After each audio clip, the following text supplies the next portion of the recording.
Yo, yo, yo, Lil Llama on this beat. I'm reading A Christmas Carol by Charles Dickens with illustrations by A.C. Michael.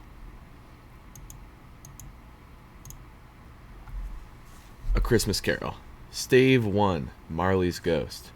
Marley was dead, to begin with. There is no doubt whatever about that. The register of his burial was signed by the clergyman, the clerk, the undertaker, and the chief mourner. Scrooge signed it, and Scrooge's name was good upon change for anything he chose to put his hand to. Old Marley was dead as a doornail. Mind? I don't mean to say that I know of my knowledge what there is particularly dead about a doornail. I may have been inclined myself to regard a coffin nail as the deadest piece of ironmongery in the trade, but the wisdom of our ancestors is in the simile, and my unhallowed hand shall not disturb it, or the country's done for. You will therefore permit me to repeat emphatically that Marley was dead as a doornail. Scrooge knew he was dead? Of course he did. How could it be otherwise? Scrooge and he were partners for I don't know how many years.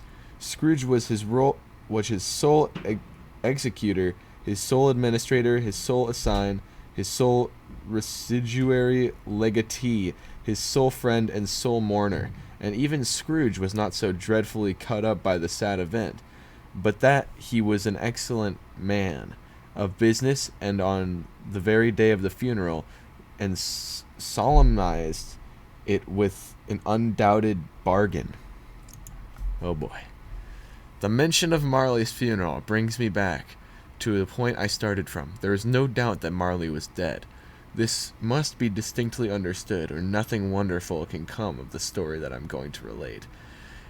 If we were not perfectly convinced that Hamlet's father died before the play began, there would be nothing more remarkable in his taking a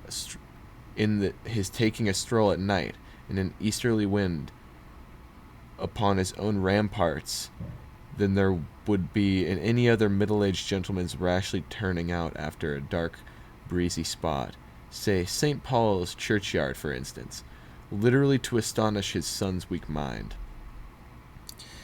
Scrooge never painted out old Marley's name.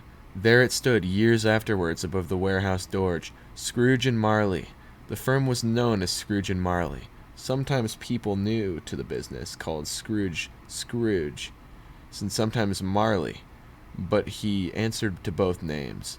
It was all the same to him. Oh! But he was a tight-fisted hand at the grindstone. Scrooge? A squeezing, wrenching, grasping, scraping, clutching, covetous old sinner, hard and sharp as a flint from which no steel had ever struck out of generous fire, secret and self-contained and solitary as an oyster. The cold within him froze his old features, nipped his pointed nose, shriveled his cheeks, stiffened his gait, made his eyes red, his thin lips blue, and spoke out shrewdly in his grating voice. A frosty rime was on his head, and on his eyebrows, and his wiry chin. He carried his own low temperature always about with him. He iced his coffee in the dog days, and didn't thaw at 1 degree at Christmas. External heat and cold had little influence on Scrooge. No warmth could warm, no wintry weather chill him, no wind that blew was bitter than he, no falling snow was more intent upon its purpose, no pelting rain less open to the entreaty. Foul weather didn't know where to have him. The heaviest rain and snow, and hail and sleet could boast of the advantage over him in only one respect. They often came down handsomely, and Scrooge never did. Nobody ever stopped him in the street to say with gladsome looks, "My dear Scrooge, how are you? When will you come to see me?" No beggars implored him to bestow a trifle. No children asked him what it was o'clock. No man or woman ever once in all his life inquired the way to such a place of Scrooge. Even the blind men's dogs appeared to know him, and when they saw him coming on, they would tug their owners into doorways and up courts, and then would wag their tails as though they said, No eye at all is better than an evil eye, Dark Master. But what did Scrooge care? It was the very thing he liked. To edge his way along the crowded paths of life, warning all human sympathy to keep its distance. What was he knowing? What what the knowing ones call nuts to Scrooge? Once upon a time, of all the good days in the year, on Christmas Eve, old Scrooge sat busy in his counting house. It was cold, bleak, biting weather, foggy with hail, and all he could hear the people in the court outside go wheezing up and down, beating their hands upon their breasts, and stamping their feet upon the pavement, stones to warm them. The city clocks had only just gone 3, but it was quite dark already, and had not been light all day, and candles were flaring in the windows of the neighboring offices, like ruddy smears upon the palpable brown air. The fog came pouring in at every chink and every hole, and was so dense without that although the court was of the narrowest, the houses opposite were mere phantoms. To see the dingy cloud come drooping down, obscuring everything, one might have thought that nature lived hard by, and was brewing on a large scale. The door of Scrooge's counting house was open, that he might keep his eye upon the clerk, who was in a dismal little cell beyond. A sort of tank was copying letters. Scrooge had a very small fire, but the clerk's fire was so much smaller that it looked like one coal. He couldn't replenish it, for Scrooge kept the coal box in his own room, and surely, as the clerk came in with the shovel, the master predicted that it would be necessary for them to part. Wherefore the clerk put on his white comforter and tried to warm himself at the candle, in which an effort, not being a man of strong imagination, he failed. "A Merry Christmas, Uncle! God save you!" cried a cheerful voice. It was the voice of Scrooge's nephew, who came upon him so quickly. This was the first intimation he had his approach. "Bah!" said Scrooge. "Humbug!" He had so heated himself with rapid walking in the fog and frost, this nephew of Scrooge's, that he was all in glow. His face was ruddy and handsome, his eyes sparkled, his breath smoked again. "Christmas a humbug, Uncle," said Scrooge's nephew. "You don't mean that, I'm sure." "I do," said Scrooge. "Merry Christmas! What right do you have to be merry? What reason have you to be merry? You're poor enough." "Come on, then," returned the nephew gaily. "What right do you have to be dismal? What reason do you have to be remorse? You're rich enough." Scrooge, having no better answer ready on the spur of the moment, said "Bah!" again, and followed it up with "Humbug." "Don't be cross, Uncle," said the nephew. "What else can I be," returned the uncle, "when I live in such a world of fools as this? Merry Christmas! Out upon a Merry Christmas! What's Christmas time to you but for paying bills without money? A time for finding yourself a year older and not an hour richer. A time for balancing your books and having every item through a round dozen of months presented dead against you. If I could work my will," said Scrooge indignantly, "every idiot who goes about with Merry Christmas on his lips should be boiled with his own pudding and buried with a stake of holly through his heart. He should." "Uncle," pleaded the nephew.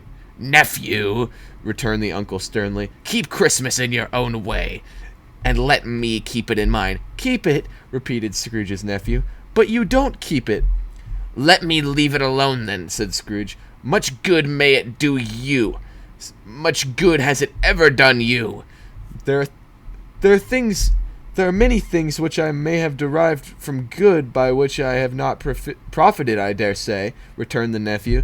"Christmas among the rest, but I am sure I have always thought of Christmas time, when it has come round, apart from the veneration due to its sacred name and origin, if anything belonging to be apart from that as a good time, a kind, forgiving, charitable, pleasant time, and the only time I know of in the long calendar of the year where men and women seem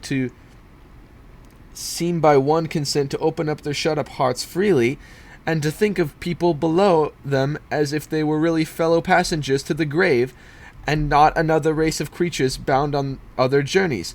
And therefore, uncle, though it has never put a scrap of gold or silver in my pocket, I believe that it has done good for me and will do me good.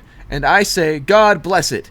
The clerk in the tank involuntarily applauded, becoming immediately sensible of the inappropriacy. He poked the fire and extinguished the last frail spark from forever. "Let me hear another sound from you," said Scrooge, "and you'll keep your Christmas by losing your situation. You're quite a powerful speaker, sir," he added, turning to his nephew. "I wonder you don't go into Parliament." "Don't be angry, uncle. Come, dine with us tomorrow." Scrooge said that Scrooge said that he would see him. Yes, indeed he did. He went the whole length of that expression, and said that he would see him in that extremity first. "But why?" cried Scrooge's nephew. "Why?" "Why did you get married?" said Scrooge. "Because I fell in love." "Because you fell in love?" growled Scrooge, as if that was the only thing in the world more ridiculous than Merry Christmas. "Good afternoon."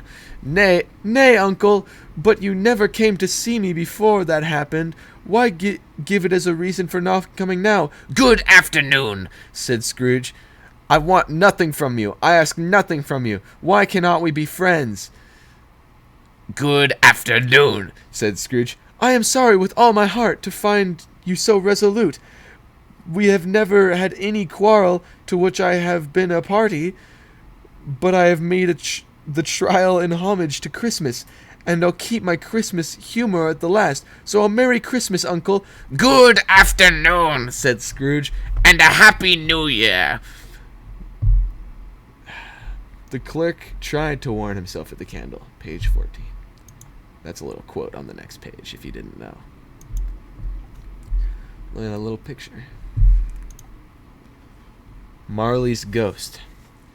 "Good afternoon," said Scrooge. His nephew left the room without an angry word. Notwithstanding, he stopped at the outer door to bestow the greetings of the season on the clerk, who, cold as he was warmer than Scrooge, for he returned them cordially. "There's another fellow," muttered Scrooge, who overheard him. "My clerk, within 15 shillings a week, and a wife and family, talking about a Merry Christmas. I'll retire to Bedlam." This lunatic, in letting Scrooge's nephew out, had let 2 other people in. They were portly gentlemen, pleasant to behold, and now stood with their hats off in Scrooge's office. They had books and papers in their hands and bowed to him. "Scrooge and Marley's, I believe," said one of the gentlemen, referring to this list. "Have I the pleasure of addressing Mr. Scrooge or Mr. Marley?" "Mr. Marley has been dead these 7 years," Scrooge replied. "He died 7 years ago, this very night." "We have no doubt his liberality is well represented by this surviving partner," said the gentleman, presenting his credentials. It certainly was, for they had been 2 kindred spirits at the ominous word liberality. Scrooge frowned and shook his head and handed the credentials back. "At this festive season of the year, Mr. Scrooge," said the gentleman, taking up the pen, "it is more than usually desirable that we should make up some slight provision for the poor and destitute who suffer greatly at the present time. Many thousands are in want of common necessities. Hundreds of thousands are in want of comfort, sir." "Are there no prisons?" asked Scrooge. "Plenty of... Plenty of prisons, said the gentleman, laying down the pen again. And the Union workhouses? Demanded Scrooge. Are they still in operation?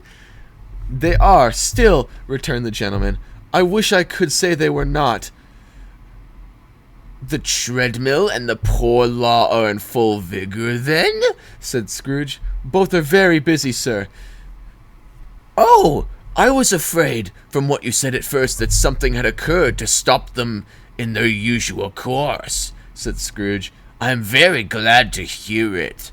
Under the impression that that they scarcely furnished the Christian cheer of mind or body to the multitude, returned the gentleman, a few of us are endeavoring to raise a fund to buy these poor some meat and drink and means of warmth.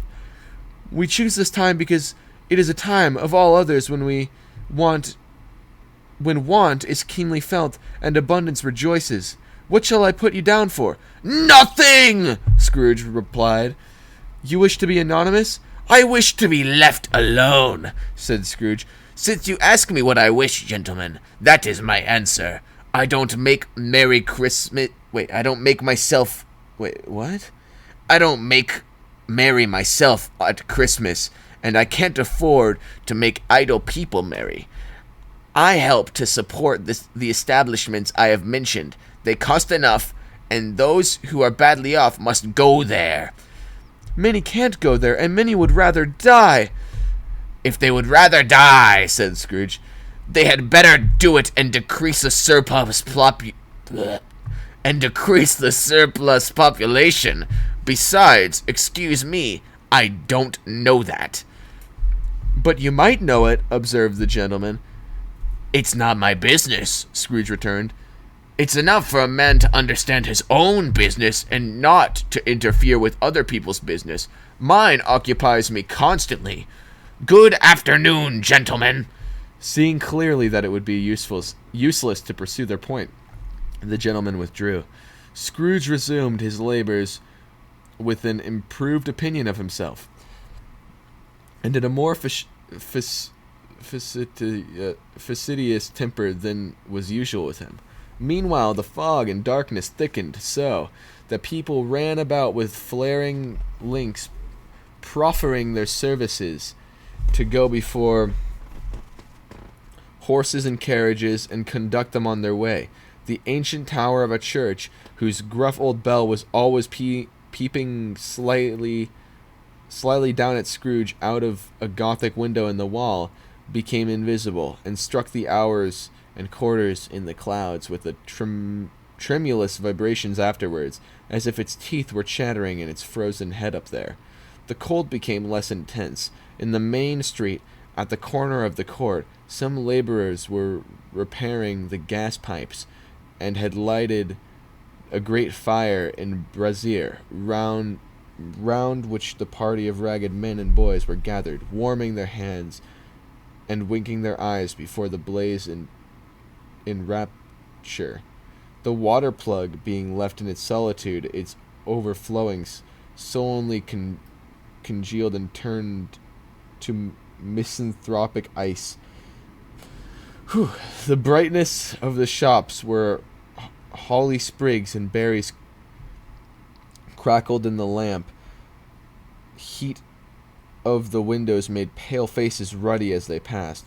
Poulterers' and grocers' trades became a splendid joke, a glorious pageant with which it was next to impossible to believe that such dull principles as bargain and sale had anything to do. The Lord Mayor, in the stronghold of the mighty mansion house, gave orders to his 50 cooks and butlers to keep Christmas as a Lord Mayor's household should, and even the little tailor whom he had fined 5 shillings on the previous Monday for being drunk and bloodthirsty in the streets, stirred up tomorrow's pudding in his garret, while his lean wife and the baby sallied out to buy the beef. Foggier yet and colder, piercing, searching, biting cold, if the good St. Dunstan had but nipped the evil spirit's nose with a touch of such weather as that instead of using his familiar weapons, then indeed he would have roared to lusty purpose. The owner of one scant young nose gnawed and mumbled by the hungry cold as bones are gnawed by the dogs, stooped down at Scrooge's keyhole to regale him with a Christmas carol. But at the first sound of "God bless you, merry gentlemen, may nothing you dismay," Scrooge seized the ruler with such energy of action that the singer fled in terror, leaving the keyhole to the fog and even more congenial frost. At length the hour of shutting up the counting-house arrived. With an ill will, Scrooge dismounted from his stool and tactfully admitted the fact to the expectant clerk in the tank, who instantly snuffed his candle out, and put on his hat. "You'll want all day tomorrow, I suppose," said Scrooge. "If quite convenient, sir." "It's not convenient," said Scrooge. It's not fair. If I was to stop half a crown for it, you'd think yourself ill-used, I'll be bound." The clerk smiled faintly. "And yet," said Scrooge, "you don't think me ill-used when I pay a day wages for no work." The clerk observed that it was only once a year. "A poor excuse for picking a man's pocket every 25th of December," said Scrooge, buttoning his greatcoat to the chin. "But I suppose you must have the whole day. Be here all the earlier next morning." The clerk promised he would, and Scrooge walked out with a growl. The office was closed in a twinkling, and the clerk, with the long ends of his white comforter dangling below his waist, for he had boasted no greatcoat, went down a slide on Cornhill, and at the end of a lane of boys 20 times in Hondor, in honor of its being Christmas Eve, and ran home to Camden Town as hard as he could pelt, to play at a blind man's buff. Scrooge took his melancholy dinner in his usual melancholy tavern, and having read all the newspapers and beguiled the rest of the evening with his banker's book, he went home to bed. He lived in chambers which had once belonged to his deceased partner. They were a gloomy suite of rooms in a lowering pile of building up a yard, where it had so little business to be that one could scarcely help fancying it must have run there when it was a young house, playing at hide-and-seek with other houses, and forgotten the other way again. It was old enough now and dreary enough, for nobody lived in it but Scrooge. The other rooms being all let out as offices, the yard was so dark that even Scrooge, who knew its every stone, was fain to grope with his hands. The fog and frost so hung about the black old gate of the house that it seemed as if the genius of the weather sat in a mournful meditation on the threshold. Now, it is a fact that there was nothing at all peculiar about the knocker on the door, except that it was very large. It is also a fact that Scrooge had seen it night and morning during his whole residence at that place. Also that Scrooge had as little of what is called fancy about him as in any man in the city of London, even including, which is a bold word, the corporation alderman and livery. Let it also be borne in the mind that Scrooge had not bestowed one thought on Marley since his last mention of his 7 years, which had partner that afternoon. And then, let any man to explain to me, if he can, how it happened that Scrooge, having his key in the lock of the door, saw in the knocker, without its undergoing any intermediate process of change, not a knocker, but Marley's face. Marley's face. It was not in impenetrable shadow, as the other objects in the yard were. It had a dismal light around it, and like a bad lobster in a dark cellar. It was not angry or ferocious, but it looked at Scrooge as Marley used to look, with ghostly spectacles turned up on his ghostly forehead. The hair was curiously stirred, as if by breath or hot air, and though the eyes were wide open, they were perfectly motionless. That its livid color made it horrible, but its horror seemed to be in spite of the face and beyond its control, rather than a part of its own expression. As Scrooge looked fixedly at this phenomenon, it was a knocker again. To say that he was not startled, or that his blood was not conscious of a terrible sensation to which it had been a stranger from infancy, would be untrue. But he put his hand upon the key he had relinquished, turned it sturdily, walked in, and lighted his candle. He did pause with a moment's irresolution before he shut the door, and he did look cautiously behind at first, as if he half expected to be terrified with the sight of Marley's pigtail sticking out into the hall. But there was nothing on the back of the door except the screws and nuts that held the knocker on. So he said, "Pooh-pooh!" and closed it with a bang. The sound resounded through the house like thunder. Every room above and every cask in the wine merchant's cellars below appeared to have a separate peal of echoes of its own. Scrooge was not a man to be frightened by echoes. He fastened the door and walked across the hall and up the stairs, slowly too, trimming his candle as he went.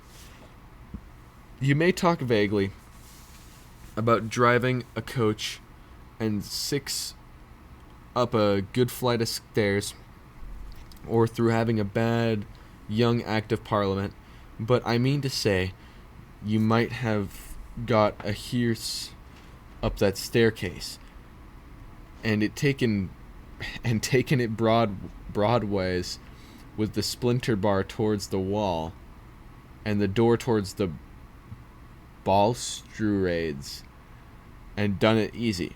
There was plenty of width for that, and room to spare, which is perhaps the reason why Scrooge thought he saw it as a locomotive hearse going on before him in the gloom. Half a dozen gas lamps out of the street wouldn't have lighted the entry too well. So you may suppose that it was pretty dark with Scrooge's dip. Up Scrooge went, not caring a button for that. Darkness is cheap, and Scrooge liked it. But before he shut his heavy door, he walked through his rooms to see that was all right. He had just enough recollection of the face to desire to do that. Sitting room, bedroom, lumber room, as they should be. Nobody under the table, nobody under the sofa, a small fire in the grate, spoon and basin ready, and the little saucepan of gruel. Scrooge had a cold in his head. Upon the hob, nobody under the bed, nobody in the closet, nobody in his dressing gown, which was hanging up in a suspicious attitude against the wall. Lumber room as usual, old fire guard, old shoes, tool fish baskets, washing stand on 3 legs, and a pocket, and a poker. Quite satisfied, he closed his door and locked himself in. Double locked himself in, which was not his custom. Thus secured him against surprise, he took off his cravat, put on his dressing gown and slippers, and his nightcap, and sat down before the fire to take his gruel. It was a very low fire indeed. Nothing on such a bitter night. He was obliged to sit close to it and brood over it, before he could extract the least sensation of warmth from such a handful of fuel. The fireplace was an old one, built by some Dutch merchant long ago and paved all rounds with quaint Dutch tiles, designed to illustrate scriptures. There were Cains and Abels, Pharaoh's daughters, queens of Sheba, angelic messengers descending through the air on clouds like feather beds. Abraham's Belsahar's apostles putting off to sea in butterboats, hundreds of figures to attract his thoughts, and yet the face of Marley, 7 years dead, came like the ancient prophet's rod and swallowed up the whole. If each smooth tile had been a blank at first, with power to shape some picture on its surface from the disjointed fragments of his thoughts, there would have been a copy of old Marley's head on every one. "Humbug!" said Scrooge, and walked across the room. After several turns, he sat down again. As he threw his head back in the chair, his glance happened to rest upon a bell, a disguised bell that hung in the room and communicated, for some purpose now forgotten, with a chamber in the highest story of the building. It was with great astonishment and with great inexplicable dread that as he looked he saw this bell begin to swing. It swung softly in the outset that it scarcely made a sound, but soon it rang out loudly, and so did every bell in the house. This might have lasted half a minute, or a minute, but it seemed an hour. The bells ceased as they had begun, together. They were succeeded by a clanking noise, deep down below, as if some person were dragging a heavy chain over the casks in the wine merchant's cellar. Scrooge then remembered to have heard that ghosts in haunted houses were described as dragging chains.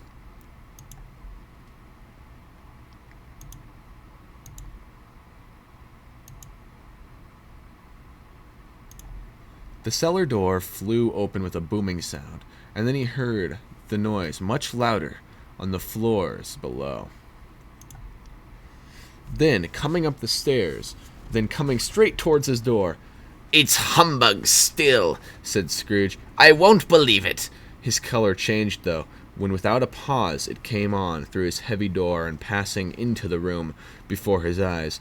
Upon its coming in, the dying flame leaped up, and though it cried, "I know him!" As though it cried, "I know him! I know Marley's ghost!" and fell again.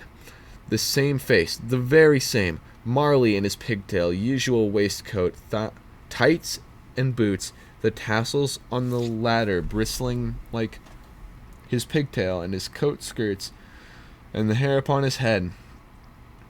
The chain he drew was clasped about his middle.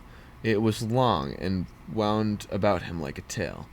It was made, for Scrooge observed it closely, of cash boxes, keys, padlocks, ledgers, deeds, and heavy purses wrought in steel. His body was transparent, so that Scrooge, observing him and looking through his waistcoat, could see the 2 buttons on his coat behind. Scrooge had often heard it that Marley had no bowels, but he had never believed it until now. No, nor did he believe it even now. Though he looked the phantom through and through, he saw it standing before him. Though he felt the chilling influence of its death-cold eyes, and marked the very texture of the folded kerchief about his head and chin, which wrapper he had not observed before, he was still incredulous, and fought against his senses. "How now?" said Scrooge, caustic and cold as ever. "What do you want with me?" Much, Marley's voice, no doubt about it. "Who are you?" "Ask me who I was." "Who were you then?" said Scrooge, raising his voice.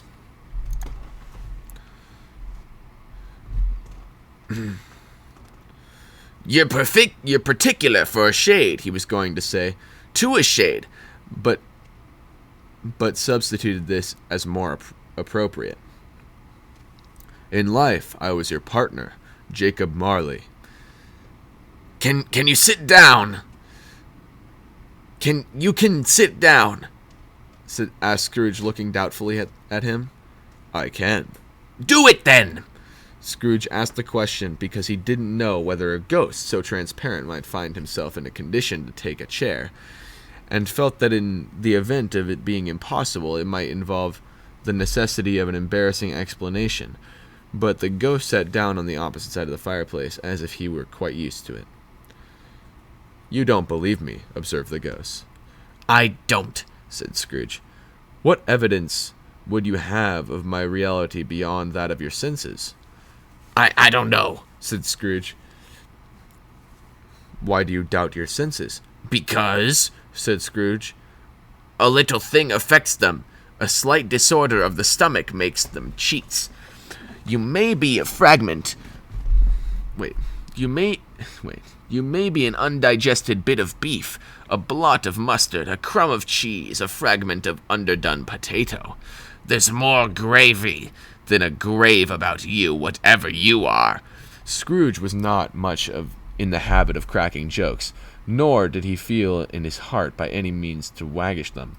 The truth is that he tried to be smart as a means of distracting his own attention and keeping down his terror, for the spectre's voice disturbed the very marrow in his bones. To sit staring at those fixed glazed eyes in silence for a moment would play, Scrooge felt, the very deuce with him. There was something very awful, too, in the spectre's being, provided with an infernal atmosphere of its own. Scrooge could not feel it himself, but this was clearly the case, for though the ghost sat perfectly still and motionless, its hair and skirts and tassels were still agitated by the hot vapor from an oven. You see this toothpick? Said Scrooge, returning quickly to the charge for the reason just assigned, and wishing, though it were only for a second, to divert the vision's stony gaze from himself. I do, replied the ghost. You are not looking at it, said Scrooge. But I see it, said the ghost, notwithstanding. Well, returned Scrooge, I have but to swallow this, and be for the rest of my days persecuted by a legion of goblins, all of my own creation. Humbug, I tell you, humbug!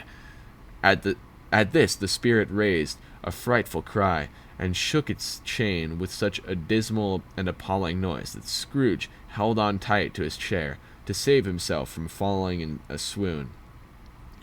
But how much greater was his horror when the phantom, taking off the bandage round its head, as if it were too warm to wear indoors, its lower jaw dropped down upon its breast.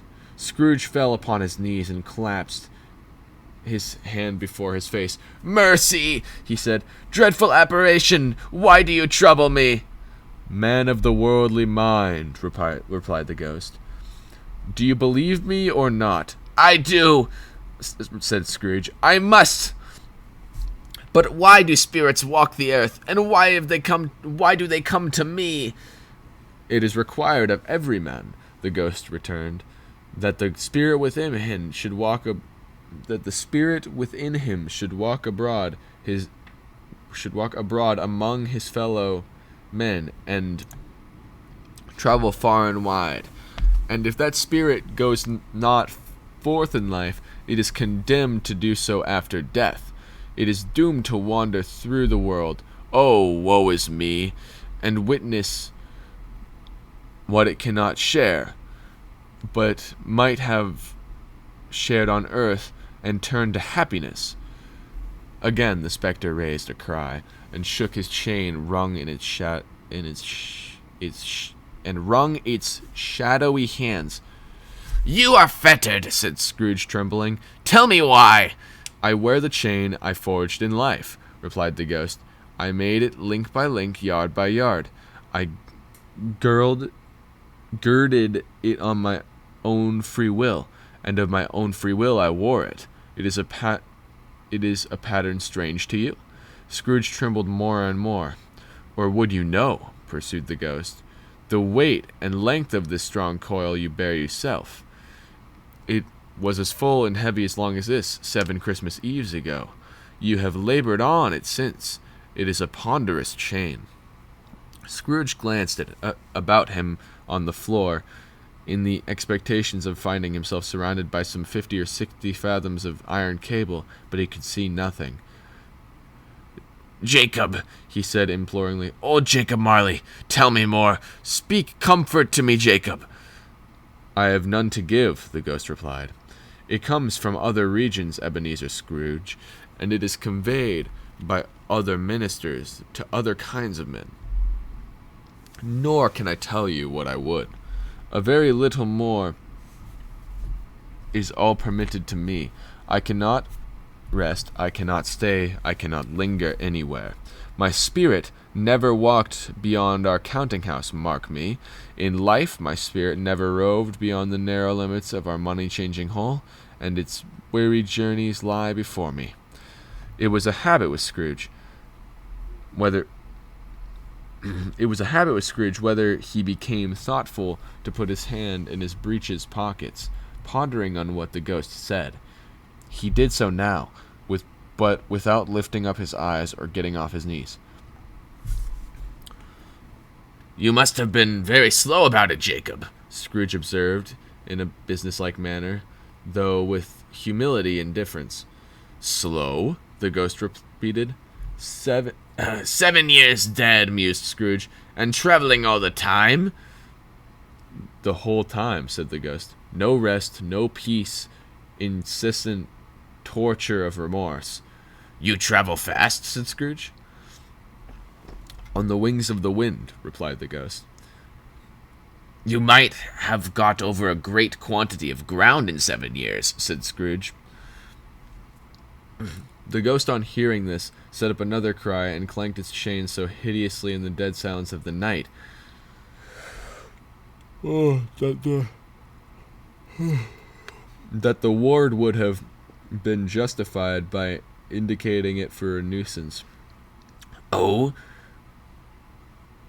"Oh, captive bound and double-ironed," cried the phantom, "not to know what that ages of insistent labor by immortal creatures for this earth must pass into eternity before the good of which is susceptible is all developed. Not to know that any Christian spirit working kindly in its little sphere, whatever it may be, will find its mortal life too short for its vast means of usefulness. Not to know that no space of regret can make amends for one's life's opportunities misused. Yet such was I. Oh, such was I." "But you were always a good man of business, Jacob," faltered Scrooge, who now began to apply this to himself. "Business?" cried the ghost, wringing its hands again. "Mankind was my business. The common welfare was my business. Charity, mercy, forbearance, and benevolence were all my business. The dealings of my trade were but a drop of water in the comprehensive ocean of my business."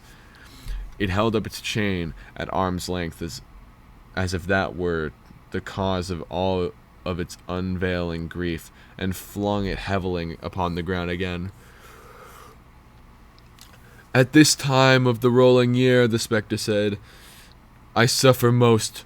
Why did I walk through the crowds of fellow beings with my eyes turned down and never raise them to that blessed star which led the wise men to a poor abode? Were there no poor homes to which its light would have conducted me?" Scrooge was very much dismayed to hear the spectre going on at this rate, and began to quake exceedingly. Hear me," cried the ghost. "My time is nearly gone." "I will," said Scrooge. "But don't be hard upon me. Don't be flowery, Jacob, pray." "How is it that I appear before you in the shape that you can see I may not tell? I have sat invisible beside you many a day." It was not an agreeable idea. Scrooge shivered and wiped the perspiration from his brow. That is no light part of my penance," pursued the ghost. I am here tonight to warn you that you have been yet... I'm here tonight to warn you that you have yet a chance and hope of escaping my fate. A chance and hope of my procuring Ebenezer. You were always a good friend to me, said Scrooge. Thank ye. You will be haunted, resumed the ghost, by 3 spirits. Scrooge's countenance fell almost as low as the ghost's had done. Is that the chance and hope you've mentioned, Jacob? He demanded in a faltering voice. It is. I think I'd rather not, said Scrooge. Without their visit, said the ghost, you cannot hope to shun the path I tread. Expect the first tomorrow when the bells toll's done. Couldn't I take 'em all at once and have it over, Jacob? Hinted Scrooge.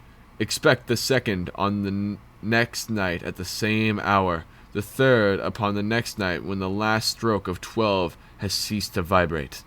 Look to see me no more, and look that for your own sake you remember what has been passed between us. When it had said these 3 words, the spectre took its wrapper from its table and bound it round its head, as before. Scrooge knew this by the smart sound of its teeth made when the jaws were brought together by the bandage. He ventured to raise his eyes again, and found his supernatural visitor confronting him in an erect attitude with his chain round over him, over and about its arm.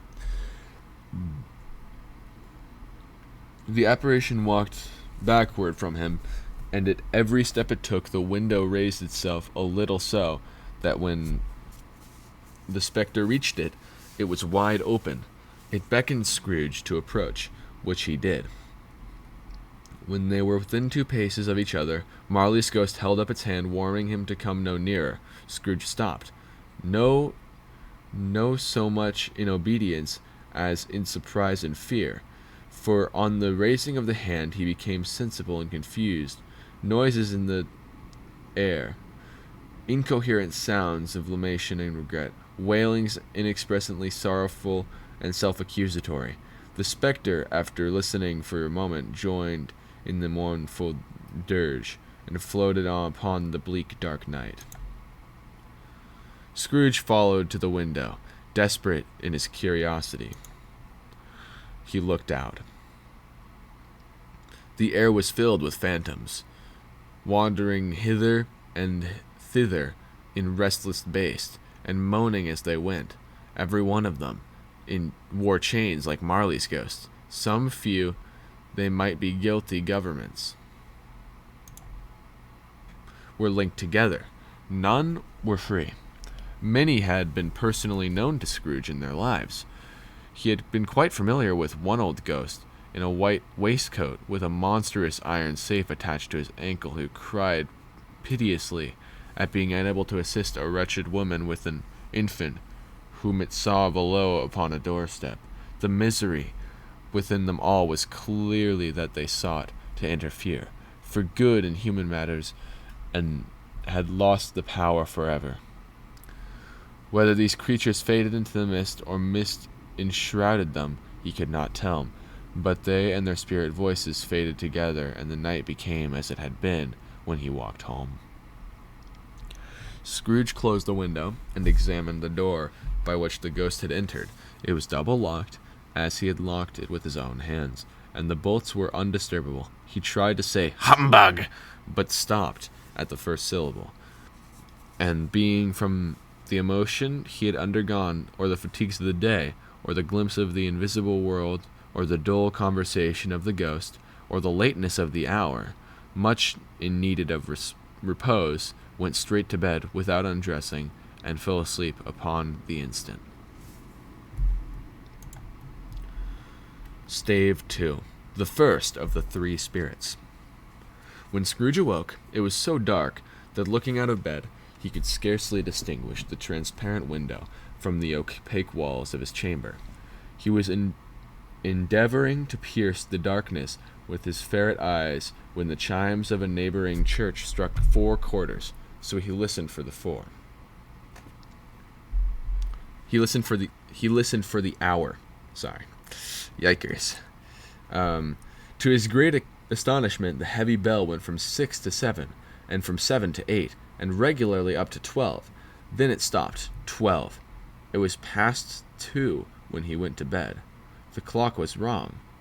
An icicle must have got into the works. 12? He touched the spring of his repeater to correct this most preposterous clock. Its rapid little pulse beat 12 and stopped. Why isn't it possible, said Scrooge, that I can have slept through a whole day and far into another night? It isn't possible that anything has happened to the sun, and this is 12 at noon. The idea being an alarming one, he scrambled out of bed and groped his way to the window. He was obliged to rub the frost off with the sleeve of his dressing gown before he could see anything, and could see very, very little then. All he could make out was that it was still very foggy and extremely cold, and that there was no noise of people running to and fro and making a great stir, as they were unquestionably would have been if the night had been off bright day and taken possession of the world. This was a great relief, because 3 days after sight of his first exchange to pay Mr. Ebenezer Scrooge or his order, and so forth, would have become a mere United States security, as if there were no days to count by. Scrooge went to bed again and thought it over and over and over, and could make nothing of it.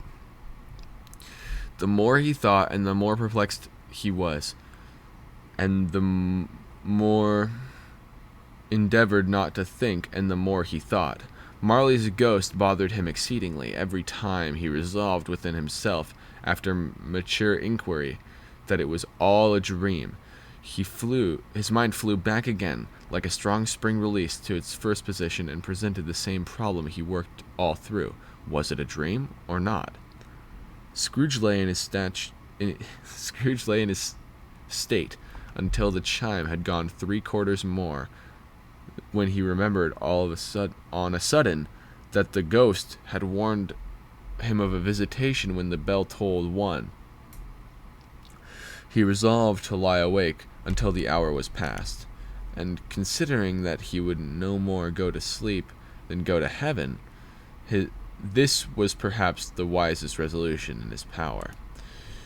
The quarter was so long that he was more than once convinced that he must have sunk into a doze unconsciously and missed the clock. At length it broke upon his listening ear. Ding dong! 1/4 past, said Scrooge, counting. Ding dong!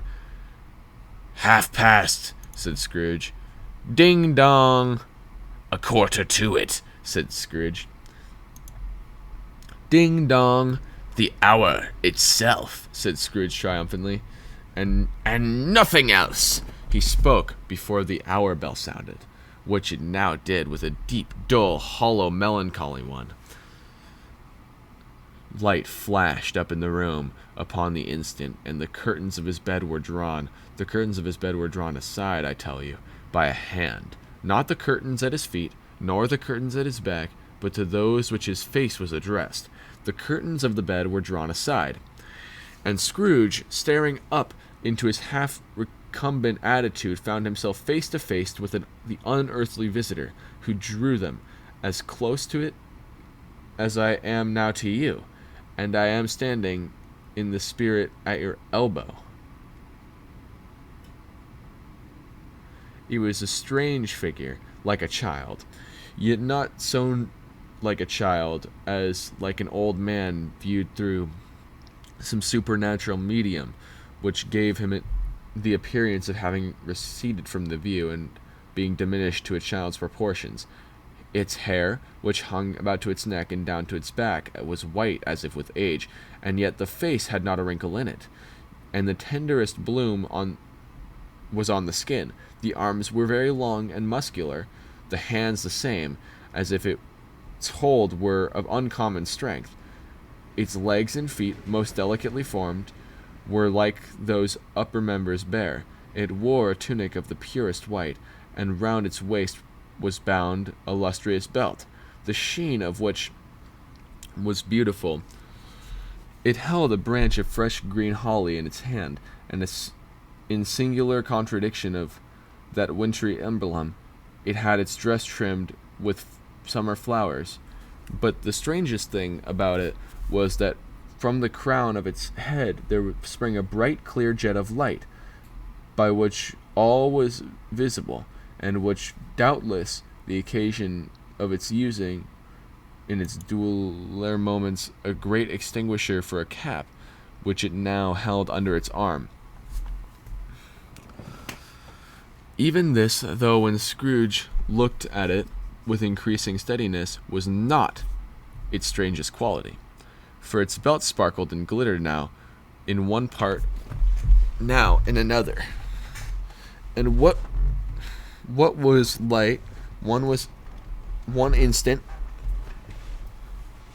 at one time was dark, so the figure itself fluctuated in its distinctness, being now a thing with one arm, now with one leg, with 20 legs, now a pair with legs without a head, now a head without a body, of which dissolving parts no outline would be visible in the dense gloom wherein they melted away.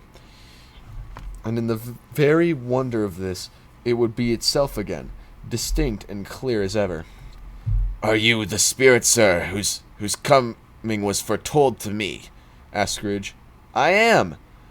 The voice was soft and gentle, singularly low, as if instead of being so close beside him it were at a distance. "Who and what are you?" "I'm the ghost of Christmas past." "Long past?" inquired Scrooge, observant of its dwarfed statue. "No, your past." Perhaps Scrooge could have not told anybody, why, if anybody, could have asked him, but the special desire to see the spirit in this cap, and begged him to be covered. "What?" exclaimed the ghost. "Would you so soon put out with worldly hands the light I give? Is it not enough that you are one of whose passions made this cap, and forced me through whole trains of years to wear it low upon my brow?" Scrooge reverently disclaimed all intention to offend any knowledge of having willfully bonneted the spirit in any period in his life. He then made bold to inquire what business brought him here. "Your welfare," said the ghost. Scrooge expressed himself much obliged, but could not help thinking that a night of unbroken rest would have been more conducive to that end.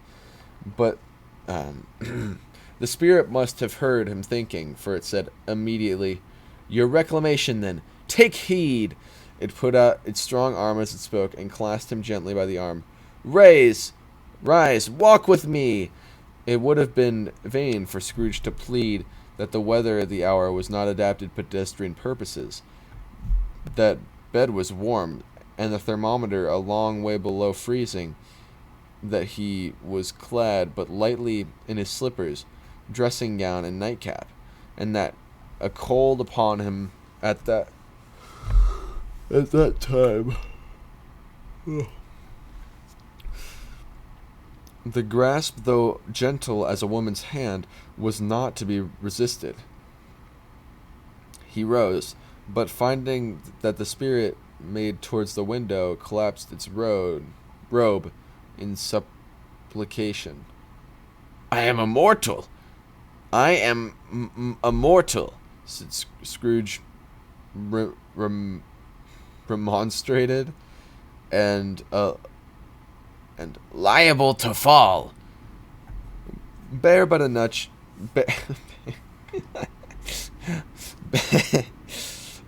Bear but a touch of my hand there, said the spirit, laying upon its heart. And you should be upheld in more than this. As the words were spoken, they passed through the wall and stood upon a open country road with fields on either hand. The city entirely vanished. Not a vestige of it was to be seen. The darkness and the mist had vanished with it, for it was a clear, cold winter day, with snow upon the ground. "Good heaven!" said Scrooge, clasping his hands together as he looked about him. "I was bred in this place. I was a boy here." The spirit gazed upon him mildly, its gentle touch, though it had been light and instantaneous, appeared still to present the old man's sense of feeling. He was conscious of 1,000 odors floating in the air, each one connected with 1,000 thoughts and hopes and joys and cares long, long forgotten. "Your lip is trembling," said the ghost. "And what is that upon your cheek?" Scrooge muttered with an unusual catching in his voice that it was a pimple, and begged the ghost to lead him where he would. "You recollect the way?" "Remember it!" cried Scrooge with fervor. "I could walk it blindfold." "Strange to have forgotten it for so many years," observed the ghost. "Let us go on." They walked along the road, Scrooge recognizing every gate and post and tree, until a little market town appeared in the distance, with its bridge, its church, and its winding river. Some shaggy ponies were now seen trotting towards them, with boys upon their backs, who called to other boys in the country. Gigs and carts driven by farmers. All these boys were in great spirits and shouted to each other, until the broad fields were so full of merry music and crisp air, laughed to hear it.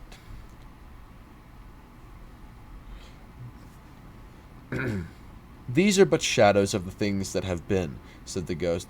"They have no consciousness of us." The jocund travelers came on. As they came, Scrooge knew and named every one. Why was he rejoiced beyond all bounds to see them? Why did his cold eye glisten and his heart leap up as they went past? Why was he filled with gladness when he heard them give each other Merry Christmas as they parted crossroads and byways for their several homes? What was Merry Christmas to Scrooge? Out upon Merry Christmas! What good had it ever done to him? "The school is quite deserted," said the ghost. "A solitary child, neglected by his friends, is left there still." Scrooge said he knew it, and he sobbed. They left the high road by a well-remembered lane, and soon approached a mansion of dull red brick, with a little weather clock surmounting cupola on the roof, and a bell hanging a little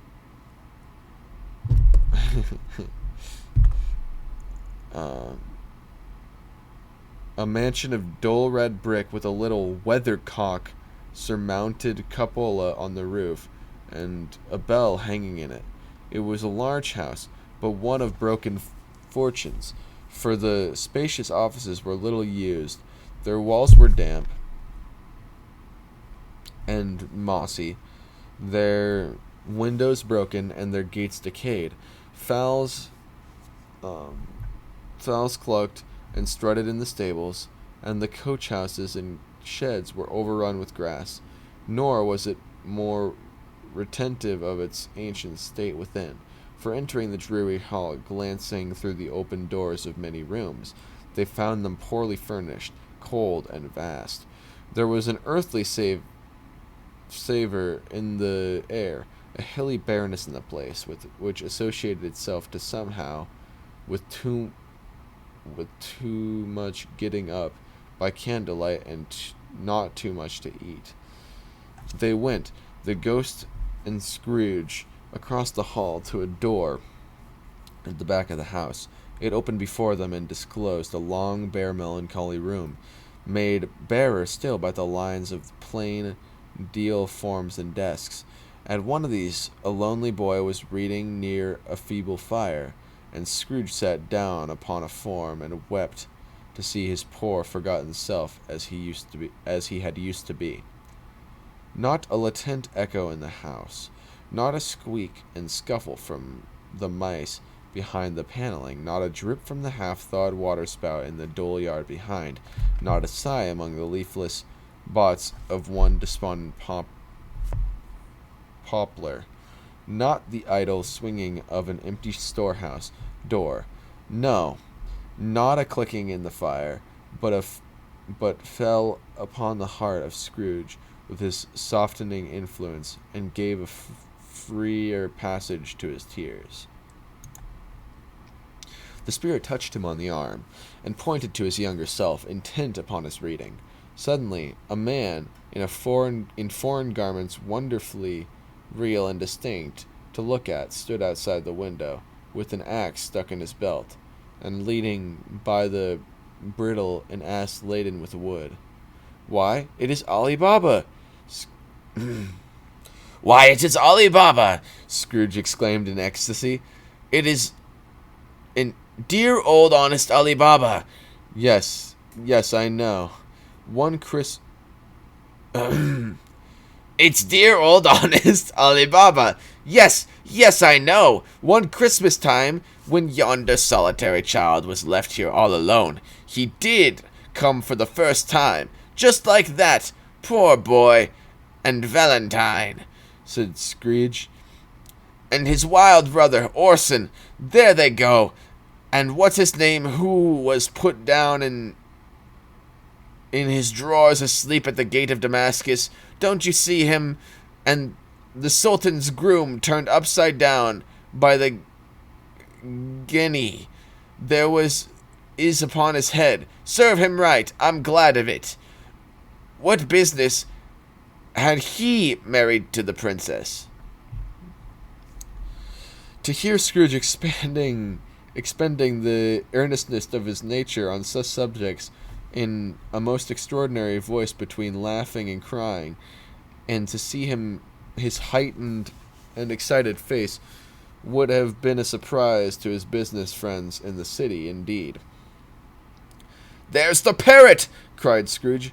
"Green body and yellow tail, with a thing like lettuce growing out of the top of its head. There it is. Poor Robin Crusoe, he called him. When he came home again, sailing around the island. Poor Robert Crusoe. Where have you been, Robert Crusoe?" The man thought he was dreaming, but he wasn't. It was the parrot, you know. There he goes, Friday, running for his life to the creek. Hollo! Hoop! Hollo! Then, with a rapidity of transition very foreign to his usual character, he said, in pity for the former self, "Poor boy!" and cried again. "I wish," Scrooge muttered, putting his hand in his pocket and looking about him after drying his eyes with his cuff. "But it's too late now." "What's the matter?" asked the spirit. "Nothing," said Scrooge. "Nothing. There was a boy singing Christmas carol at my door last night. I should like to have given him something, that's all." The ghost smiled thoughtfully and waved his hand, saying it did so. Let us see another Christmas." Scrooge's former self grew large at the words, and the room became a little darker and a little more dirty. The panels shrank and the windows cracked. The fragments of plaster fell out of the ceiling, and the naked laths were shown instead. But how all of this was brought about, Scrooge knew no more than you do. He only knew that it was quite correct, that everything had happened so, that there he was again, when all other boys had gone home from the jolly holidays. He was not reading now, but walking up and down and despairingly. Scrooge looked at the ghost with a mournful shaking of his head, glanced anxiously towards the door. It opened, and a little girl, much younger than the boy, came darting in, and putting her arm around his neck and often kissing him, addressed him as her dear brother. I have come to bring you home, dear brother, said the child, clapping her tiny hands, bending down to laugh. To bring you home, home. Home, little fan, returned the boy. Yes, said the child, brimful of glee. Home for good and all, home forever and ever. Father is so much kinder than he used to be. And that home is like heaven. He spoke so gently to me, one dear night when I was going to bed, that I was not afraid to ask him once more if you might come home. And he said, yes, you should, and sent me in a coach to bring you, and you're to be a man, said the child, opening her eyes, and are never to come back here, but first we're to be together all the Christmas long, and have the merriest time in the world. You're quite a woman, little Fan, exclaimed the boy. She clapped her hands and laughed, and tried to touch his head, but being too little, laughed again and stood on tiptoe to embrace him. Then she began to drag him in her childish eagerness towards the door, and he had nothing loth to go accompanied her. The terrible voices in the hall cried, Bring down Master Scrooge's box there, and the hall appeared, the schoolmaster himself, who glared on Master Scrooge with a ferocious condescension, and threw him into a dreadful state of mind by shaking hands with him. He then conveyed him and his sister into the veriest old, well and shivering best parlor that was ever seen, where the maps upon the wall and the celestial and terrestrial globes on the windows were waxy with cold. Here he produced a decanter of curiously light wine and a block of curiously heavy cake, and administered installments of those dainties to the young people, at the same time sending out a meager servant to offer a glass of something to the postboy, who answered that he thanked the gentleman, but if it was same tap as he had tasted before, he had rather not. Master Scrooge's trunk being by this time tied on top of the chaise, the children bade the schoolmaster good-bye right willingly, and getting into it drove gaily down the garden sweep, the quick wheels dashing the hoarfrost and snow from the dark leaves of the evergreens like spray. Always a delicate creature, whom a breath might have withered, said the ghost, but she had a large heart.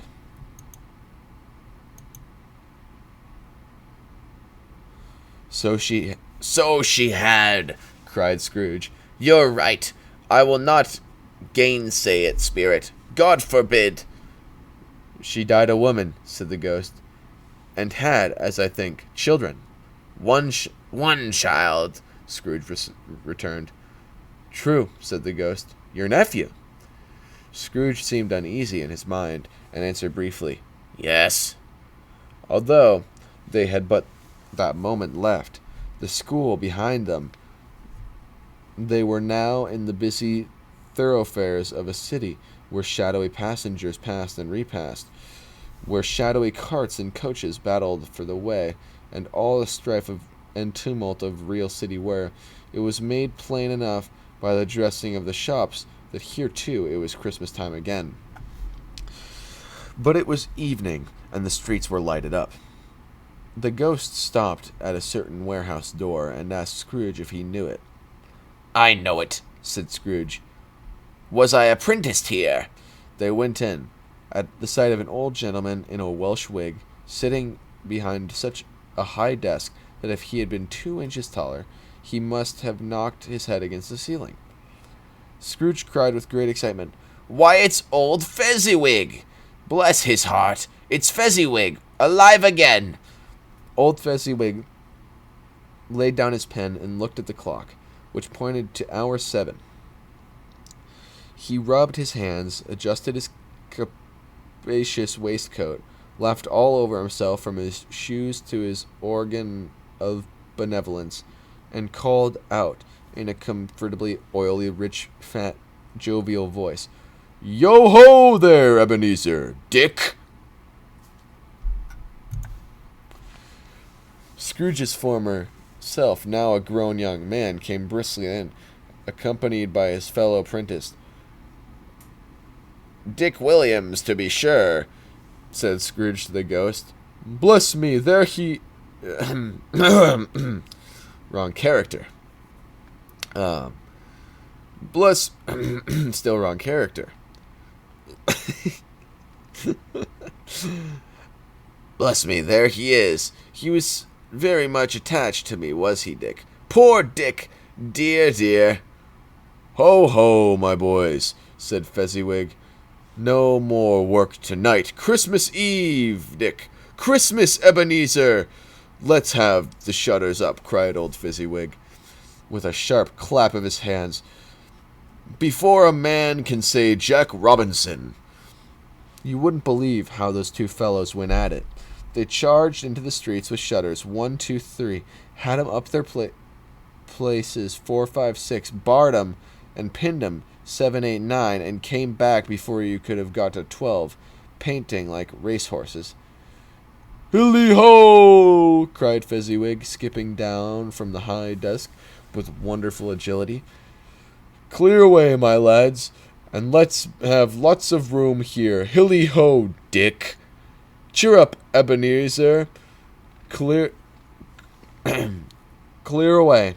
There was nothing they wouldn't have cleared away, or couldn't have cleared away, with old Fezziwig looking on. It was done in a minute.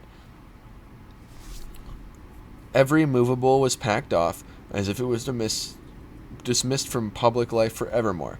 The floor was swept and watered, the lamps were trimmed, fuel was heaped upon the fire, and the warehouse was snug and warm and dry and bright a ballroom, as you would desire to see upon a winter's night. In came a fiddler with a music book, and went up to the lofty desk, and made an orchestra of it, and tuned like 50 stomach aches. In came Mrs. Fezziwig, one vast substantial smile. In came 3 Mrs. Fezziwig, beaming and lovable. In came the 6 young followers, whose hearts they broke. In came the young men and women employed in the business. In came the housemaid, with her cousin, the baker. In came the cook, with her brother's particular friend, the milkman. In came the boy from all over the way, who was suspected of not having bored enough from his master, trying to hide himself behind the girl from next door, but one who was proved to have had all her ears pulled by her mistress. In they all came, one after another, some shyly, some boldly, some gracefully, and some awkwardly, some pushing, some pulling. In they all came, anyhow and everyhow. Away they all went, 20 couple at once, hands half round and back again the other way, down the middle and up again, round and round, in various stages of affectionate grouping. Old top couple always turning up in the wrong place. Old top couple always turning up in the wrong place. New top couple starting off again as soon as they got there. All top couples at last, and not a bottom one to help them. When this result was brought about, old Fezziwig, clapping his hands to stop the dance, cried out, "Well done!" And the fiddler plunged his hot face into the pot of porter, especially provided for that purpose, but scorning the rest upon his operance. He instantly began again, though there was no dances yet, as if the other fiddler had been carried home, exhausted, on a shutter, and he were a brand new man, resolved to beat him out of sight or perish.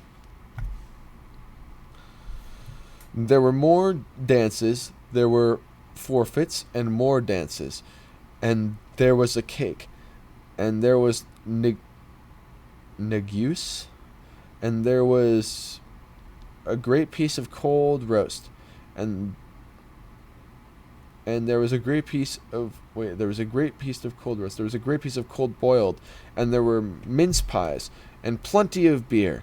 But the great effect of the evening came after the roast was boiled, when the fiddler, an artful dog mind, the sort of man who knew his business better than you or I could have told him, struck up Sir Roger Coverley. Then old Fezziwig stood out to dance with Miss Fezziwig.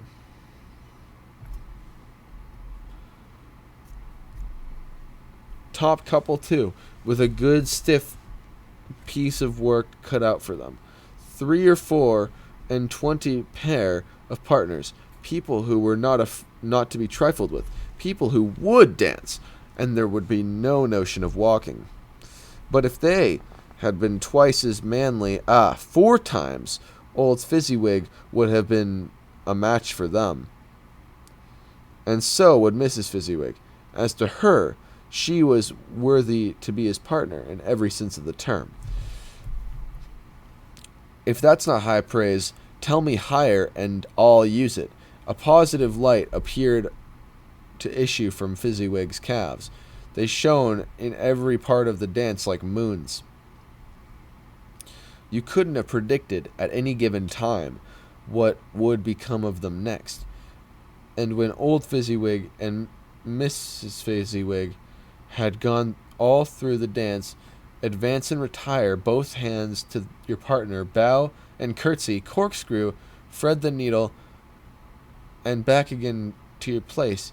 Fezziwig cut so deftly that he appeared to wink his legs, and came upon his feet again without a stagger.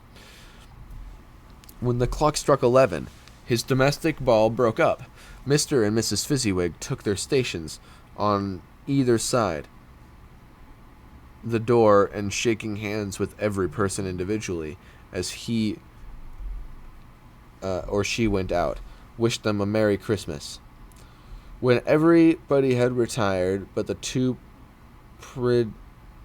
prentices, they did the same to them, and thus the cheerful voices died away, and the lads were left to their beds, which were under a counter in the back shop. During the whole of this time, Scrooge had acted like a man out of his wits. His heart and soul were in the scene, and with his former self. He corroborated everything, remembered everything, enjoyed everything, and underwent the strangest agitation. It was not until now, when the bright faces of his former self and Dick were turned, but them he remembered, the ghost, and became conscious that it was looking fully upon him, while the light upon his head burned very clear. A small matter, said the ghost, to make these silly folks so full of gratitude. Small, echoed Scrooge. The spirit signed to him to listen to the 2 apprentices, who were pouring out their hearts in praise of Fezziwig, and when they had done so, said, Why is it not? He has spent but a few pounds of your mortal money, 3 or 4 perhaps. Is that so much that he deserves this praise? It isn't that, said Scrooge, heated by the remark, and speaking unconsciously like his former, not his latter self. It isn't that spirit. He has the power to render us happy or unhappy, to make our service light or burdensome, a pleasure or toil. Say that his power lies in his words and looks, in things so slight and insignificant that it is impossible to add and count him up. What then? Then then the happiness he gives is quite as great as if it cost a fortune. He felt the spirit's glance and stopped. "What is the matter?" asked the ghost. Nothing particular, said Scrooge. "Something, I think," said the ghost insisted. No, said Scrooge. No. I should like to be able to say a word or two to my clerk just now, that's all. His former self turned down the lamps and gave utterance to the wish, and Scrooge and the ghost again stood side by side in the open air. "My time grows short," observed the spirit. "Quick!"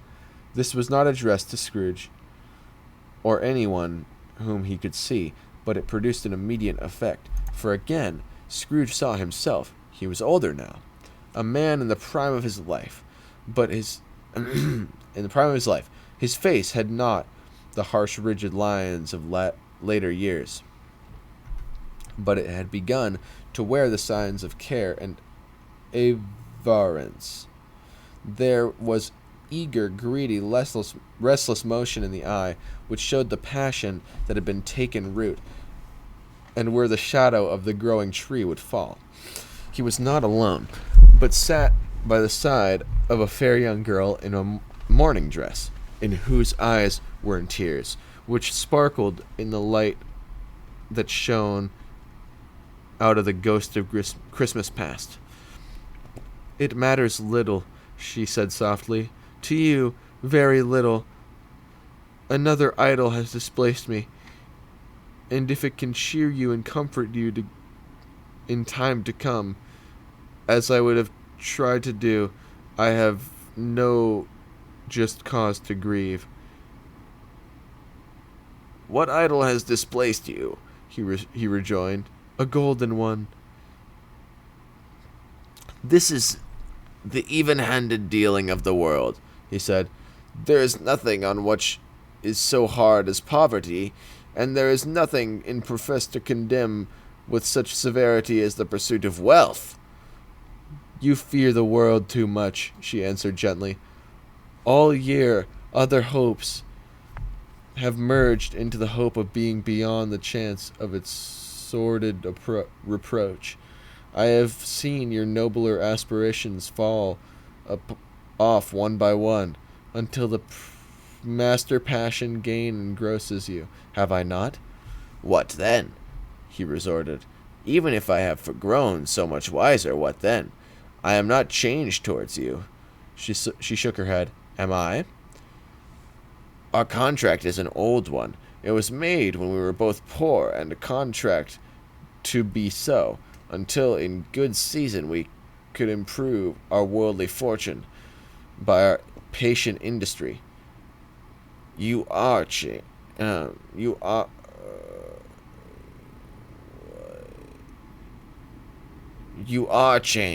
when it was made. You were another man." "Oh, wait, what?" "Oh, I did that in the wrong voice. Whatever. That was the lady. That was like the woman talking." Gulp.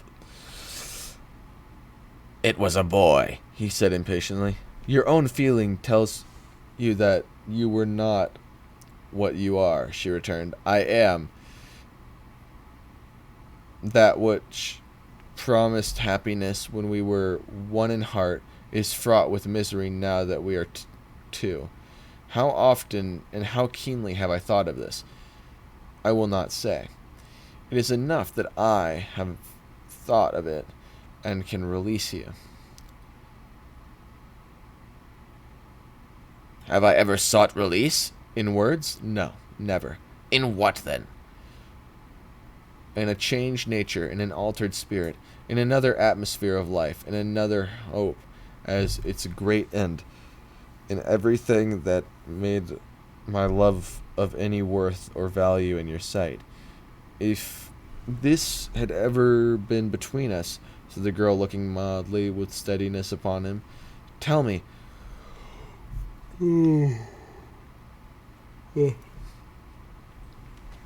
would you seek me out and try to win me now? Ah, no. He seemed to yield to the justice of this supposition, in spite of himself, but he said with a struggle, You think not? I would gladly think otherwise if I could, she answered. Heaven knows, when I have learned a truth like this, I know how strong and irresistible it must be. But if you were free today, tomorrow, yesterday, can even I believe that you would have chosen a dowerless girl, who you, in your very confidence with her, weigh everything by gain, or choosing her for a moment, you were false enough to your one guiding principle to do so? I do not know what your repentance and regret would surely follow. I do, and I release you, with a full heart, for the love of him you once were. He was about to speak, but with her head turned from him, she resumed, You may be the memory of what is past, half makes me hope you will have pain in this, a very, very brief time, and you will dismiss the recollection of it gladly as an unprofitable dream from which it happened well that you awoke. May you be happy in the life that you have chosen. She left him, and they parted. Spirit, said Scrooge, show me no more. Conduct me home. Why do you delight to torture me? One shadow more, exclaimed the ghost. No more, cried Scrooge. No more. I don't wish to see it. Show me no more. But the relentless ghost pinioned him in both arms and forced him to observe what happened next. They were in another scene in the past. A room not very large or handsome, but full of comfort. Near the winter fire sat a beautiful young girl.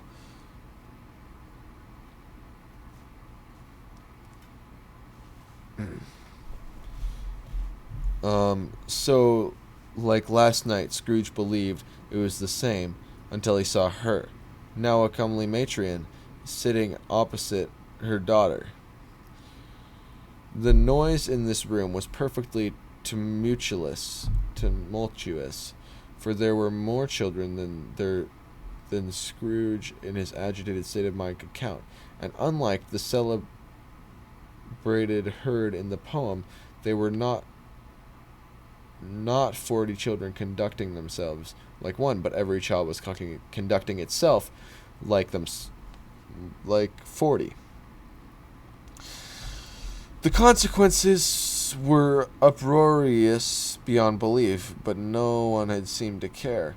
On the contrary, the mother and daughter laughed heartily and enjoyed it very much, and the latter, soon beginning to mingle in the sports, got pillaged by the young brigands most ruthlessly.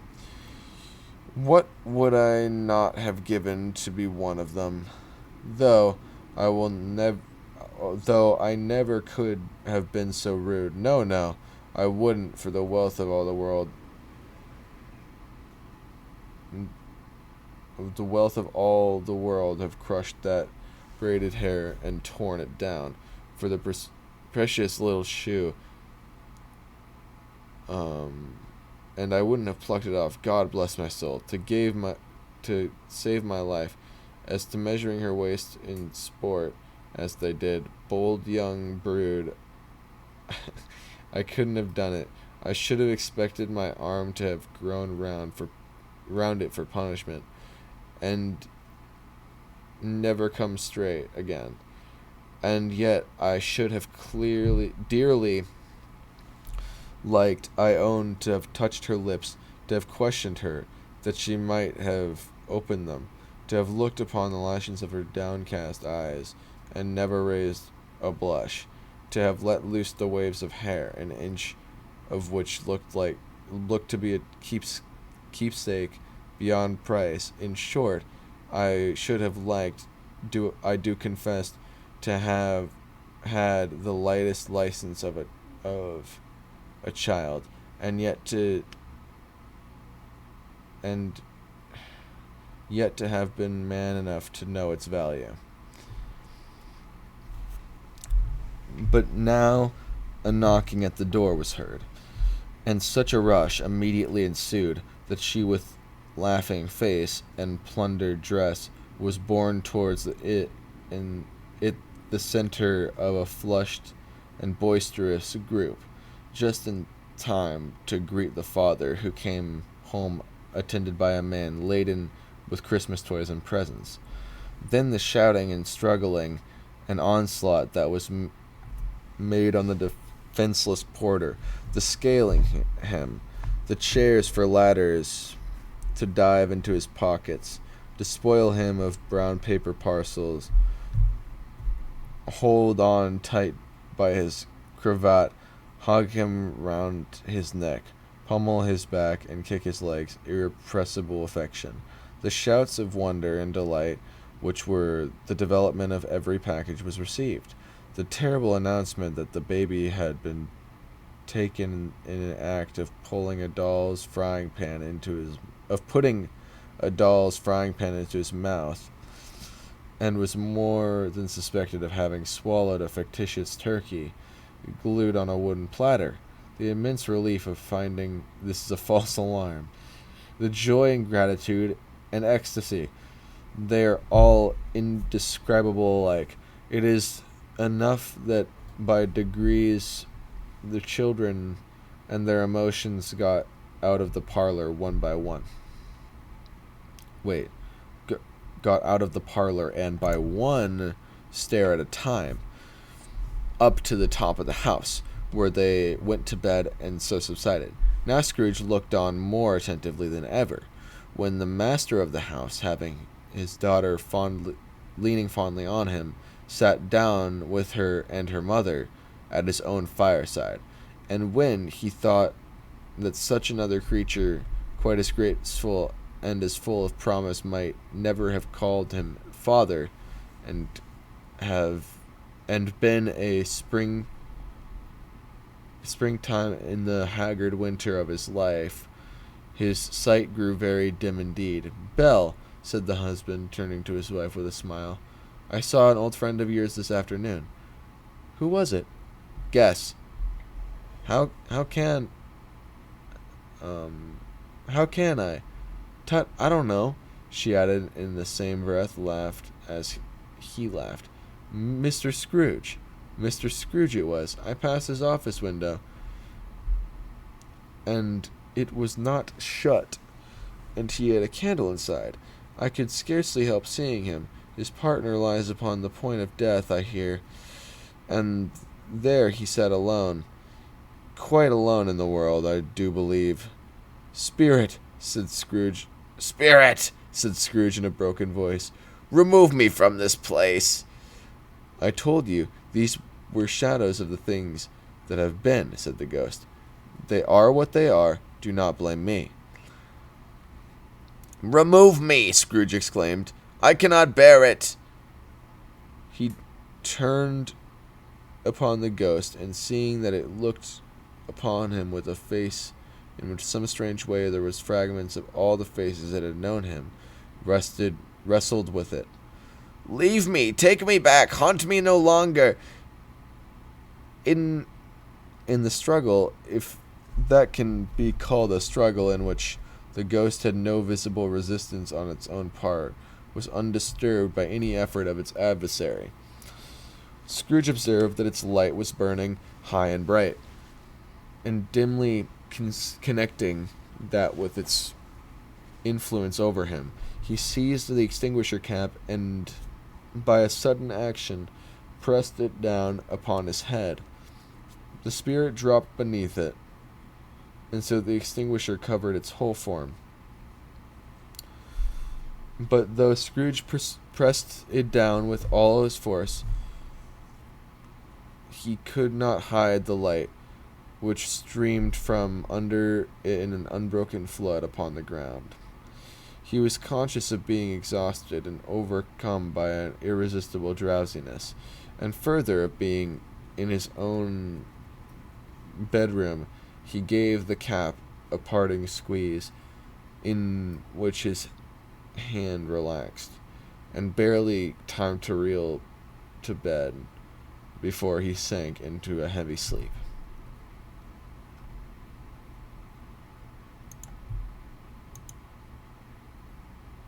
Stave 3. The second of the three spirits.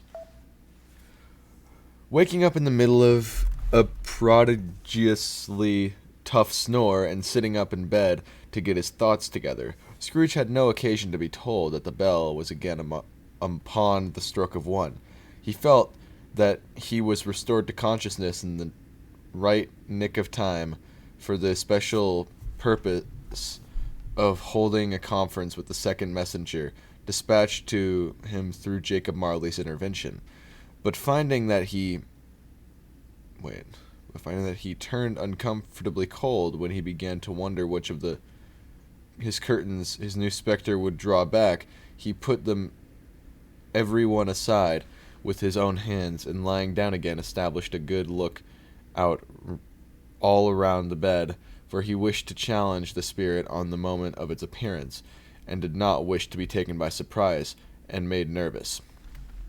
Gentlemen of the free and easy sort, who plume themselves on being acquainted with a move or two, and being usually equal to the time of day, express the wide range of their capacity for adventure by observing what they are good for anything from pitch and toss to manslaughter, between which opposite extremes to no doubt there lies a tolerably wide and comprehensive range of subjects.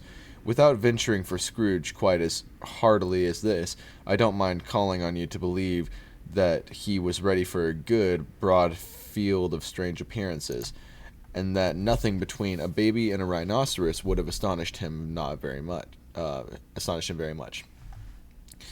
Now being prepared for almost anything, he was not by any means prepared for nothing, and consequently, when the bell struck 1 and no shape appeared, he was taken with a violent fit of trembling. 5 minutes, 10 minutes, a quarter of an hour went by, yet nothing came.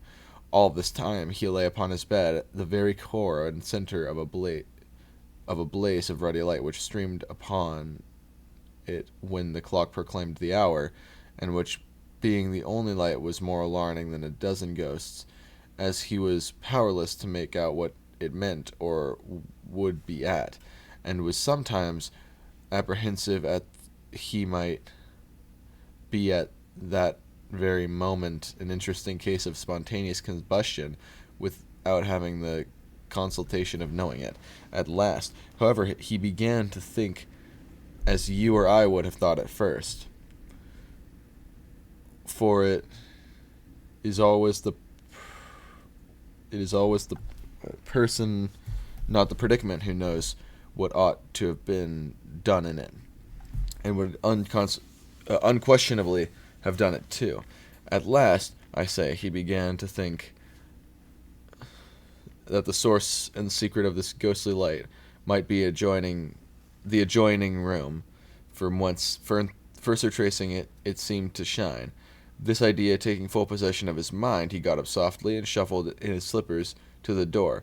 The moment Scrooge's hand was on his lock, a strange voice called him by his name, and bade him enter. He obeyed. It was his own room.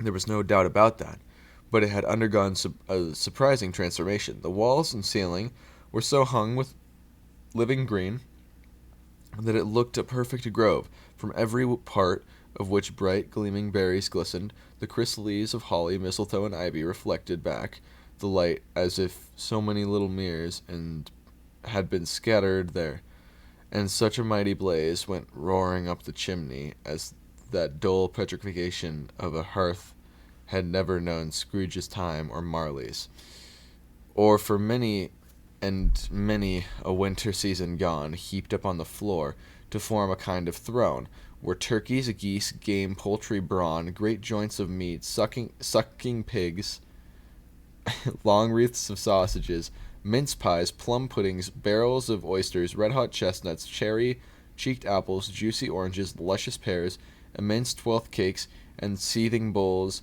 of punch that made the chamber dim with their delicious steam. In easy state upon his couch there sat a jolly giant, glorious to see, who bore a glowing torch, in the shape not unlike Plenty's horn, and held it high up to shed its light on Scrooge as he came peeping around the corner. "Come in!" exclaimed the ghost. "Come in, and know me better, man." Scrooge entered timidly and hung his head before the spirit. He was not the dogged Scrooge he had been, and though the spirit's eyes were clear and kind, he did not like to meet them. "I am the ghost of Christmas present," said the spirit. "Look upon me." Scrooge reverently did so. It was clothed in one simple deep green robe or mantle bordered with white fur. This garment hung so loosely on the figure that its capacious breast was bare, as if disdaining to be warded or concealed by any artifice. Its feet, observable beneath the ample folds of the garment, were also bare, and on its head there were no other covering than a holly wreath, set there with shining icicles. Its dark brown curls were long and free as its genital face, its sparkling eye, its open hand, its cheery voice, its unconcentrated demeanor, and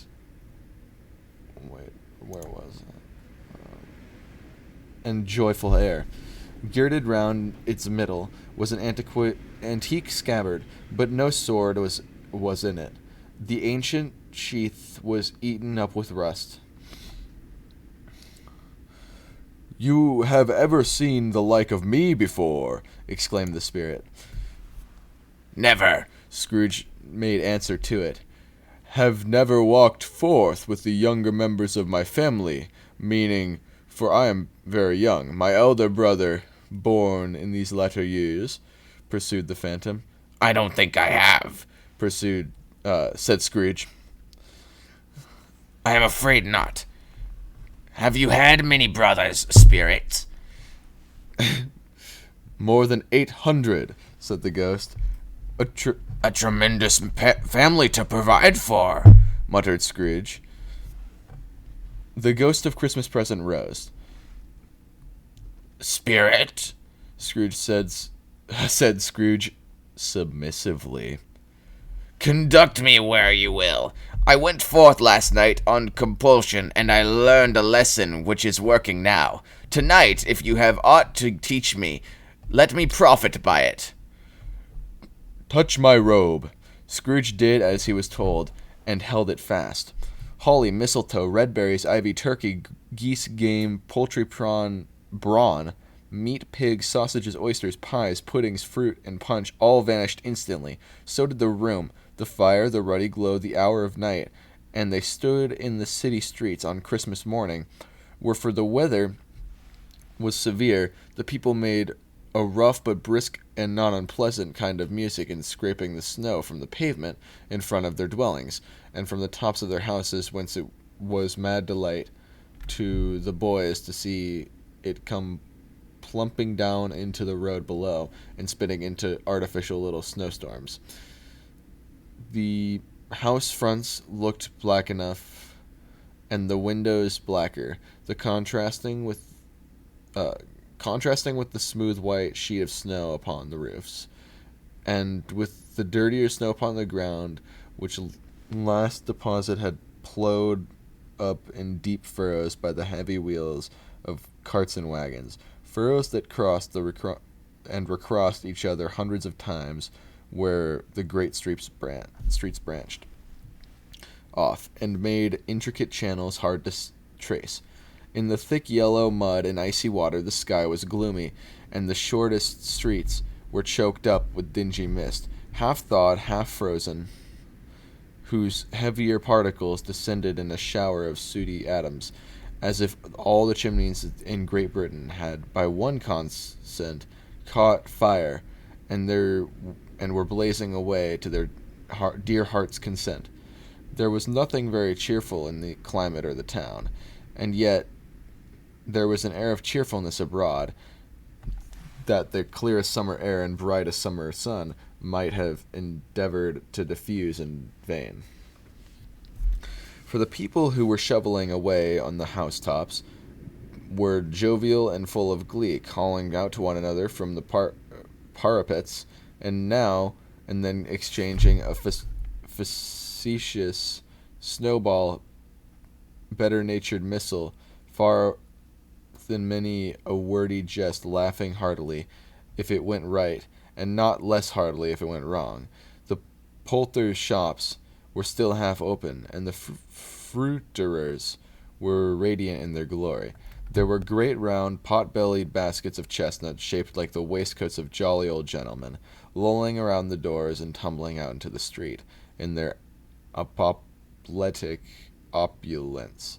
There were ruddy, brown-faced, broad-girthed Spanish onions, shining the fatness of their growth like Spanish friars, and winking from their shelves in wanton slyness at the girls as they went by, and glanced demurely at the hung-up mistletoe.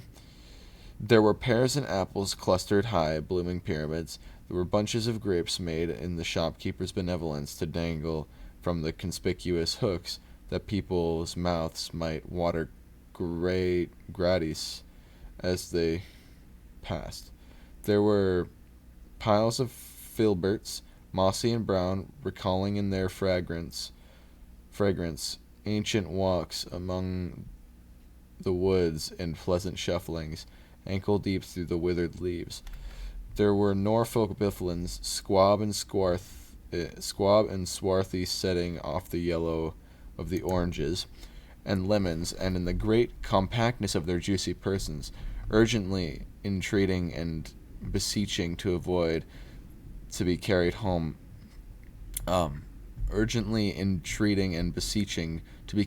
in paper bags and eaten after dinner. The very gold and silver fish set forth among these choice fruits in a bowl, though members of dull and stagnant-blooded race appeared to know that there was something going on, and to a fish went gasping round and round their little world in slow and passionless excitement. The grocers, oh, the grocers, nearly closed with perhaps 2 shutters down or one. But though those gaps such glimpses, it was not alone that the scales descending on the counter made a merry sound, or that the twine and roller parted company so briskly, or that the canisters were rattled up and down like juggling tricks, or that even the blended scents of tea and coffee were so graceful to the nose.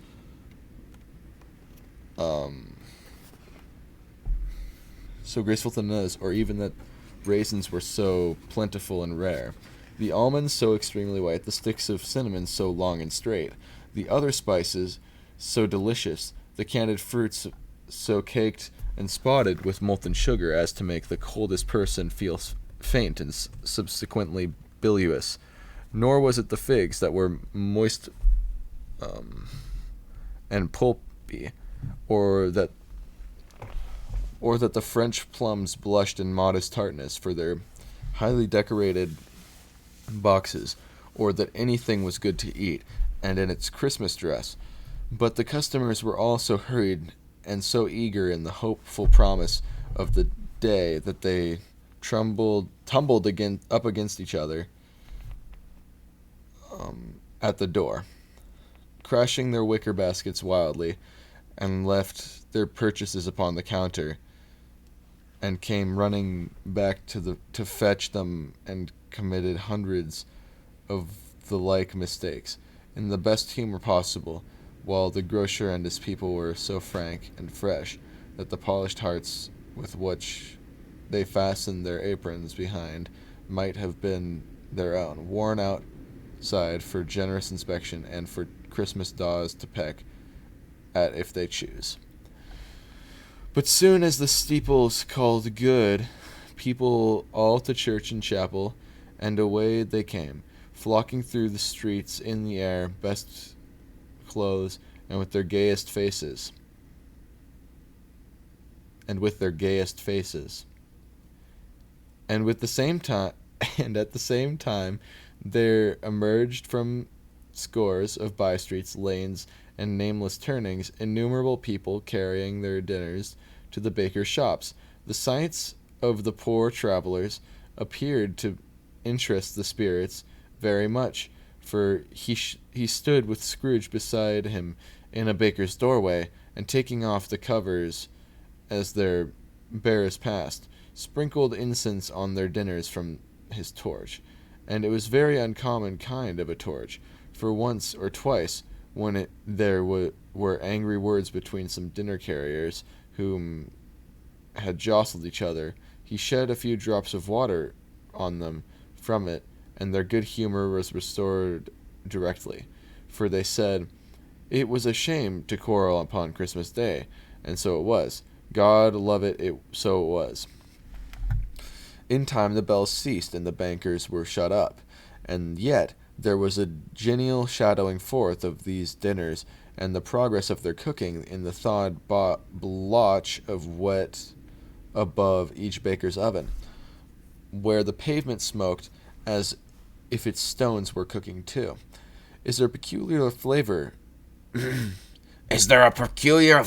in what you sprinkle from your torch? Said Scrooge. There is, my own. Would it apply to any kind of dinner on this day? Asked Scrooge. To any kindly given, to poor one most.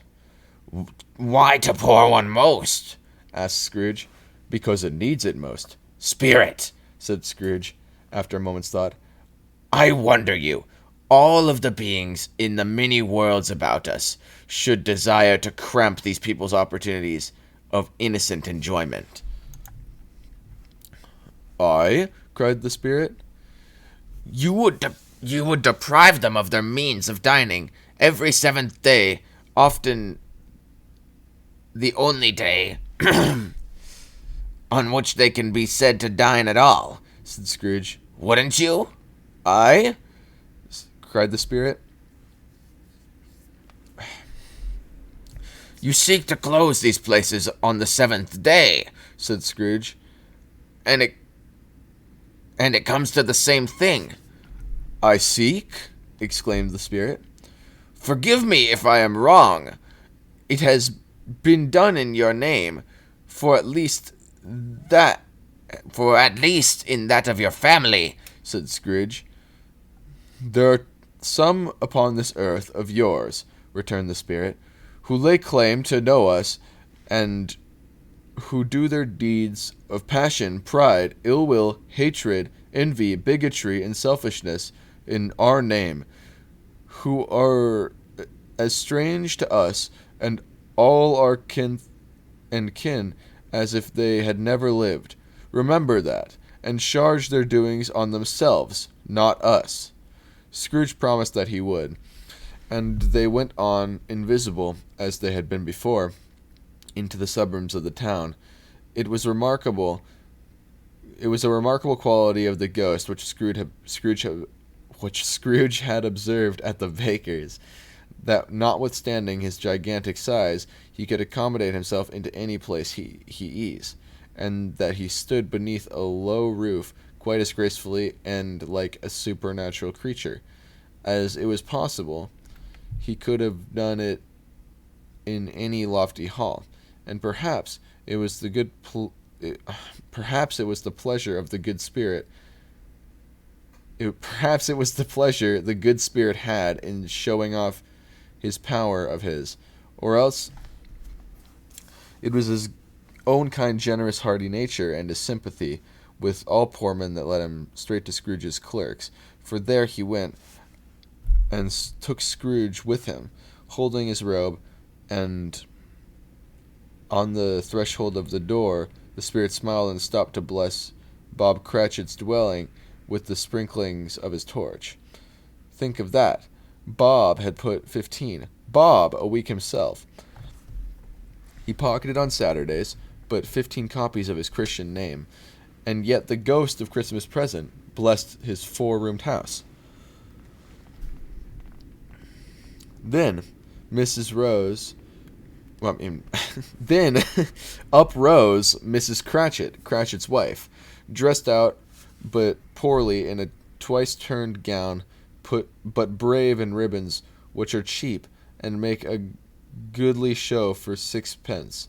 She laid the cloth, assisted by Belinda Cratchit, second of her daughters, and also brave in ribbons, while Master Peter Cratchit plunged a fork into the saucepans of potatoes, and getting the corners of his monstrous shirt collar, Bob's private property conferred upon his son and heir in honor of the day, into his mouth, rejoiced to find himself so gallantly attired, and yearned to show his linen in the fashionable parks. And now 2 smaller Cratchits, boy and girl, came tearing in, screaming that outside the baker's they had smelled the goose, and knowing it for their own, and basking in the luxurious thoughts of sage and onion, these young Cratchits danced around the table and exalted Master Peter Cratchit to the skies, while he, not proud, although his collars clearly choked him, blew the fire until the slow potatoes, bubbling up, knocked loudly at the saucepan lid to be let out and peeled. What has ever got your precious father, then? Said Mrs. Cratchit. And your brother, Tiny Tim, and Martha, weren't as late last Christmas Day by half an hour? Here's Martha, mother, said a girl, appearing as she spoke. Here's Martha, mother, cried the 2 young Cratchits. Hooray! There's such a goose, Martha. Why, bless your heart alive, my dear, how late you are, said Miss Cratchit, kissing her a dozen times and taking off her shawl and bonnet with officious zeal. We did a deal of work to finish up last night, replied the girl, and had to clear away this morning, mother.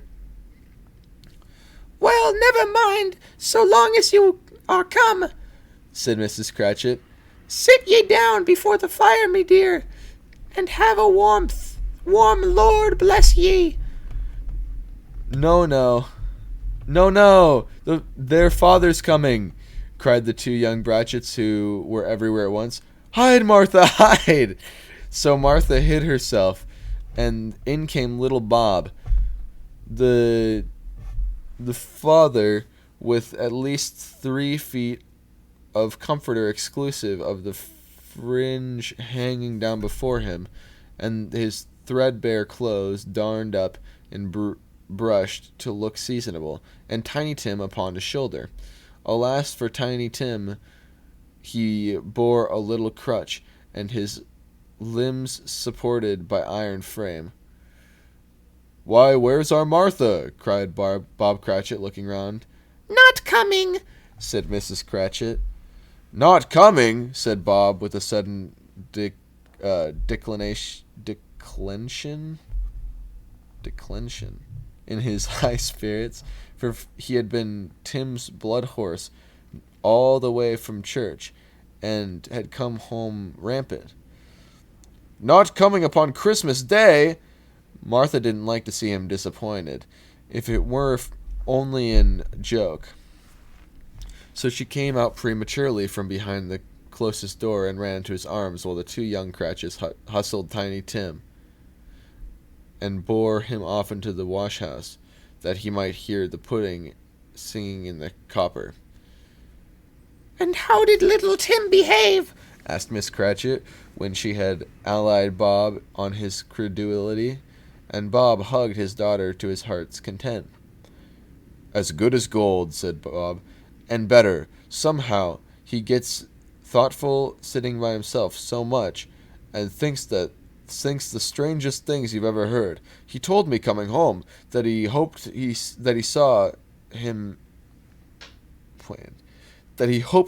people saw him in the church, because he was a cripple, and it might be unpleasant to them to remember upon a Christmas Day, who make lame beggars walk and blind men see. Bob's voice was tremulous when he told them this, and trembled more when he said that Tiny Tim was growing strong and hearty. His active little crutch was heard upon the floor, and back came Tiny Tim before another word was spoken. escorted by his brother and sister to his stool beside the fire, and while Bob, turning in his cuffs as if, poor fellow, they were capable of being made shabby, compounded some hot mixture in a jug with gin and lemons, and stirred it round and round, and put it on the hob to simmer. Master Peter and the two ubiquitous young Cratchits went to fetch the goose, with which they had soon returned in high procession. Such a bustle ensued that you might have thought a goose was the rarest of all birds, a feathered phenomenon, to which a black swan was the matter of the course, and in truth it was something very like that in that house. Mrs. Cratchit made the gravy ready beforehand in a little saucepan, hissing hot. Master Peter mashed the potatoes with incredible vigor. Miss Belinda sweetened up the applesauce. Martha dusted the hot plates. Bob took Tiny Tim beside him in a tiny corner at the table. The two young Cratchits set chairs for everybody, not forgetting themselves, and mounting guard upon their posts, crammed spoons into their mouths, lest they should shriek for goose before their turn came to be helped. At last the dishes were set on, and grace was said. It was succeeded by a breathless pause, and Mrs. Cratchit, looking slowly all along the carving knife, prepared to plunge it into the breast. But when she did, and when the long-expected gush of stuffing ensued forth, one murmur of delight rose all around the board, and even Tiny Tim, excited by the two young Cratchits, beat on the table with his handle of his knife, and feebly cried, "Hurrah!" "There was never such a goose," Bob said. He didn't believe there was ever such a goose cooked. Its tenderness and flavor, size and cheapness, there were the themes of universal admiration, eked out by applesauce and mashed potatoes. It was sufficient dinner for the whole family. "Indeed," Mrs. Cratchit said, with great delight, surveying one small atom of a bone upon the dish.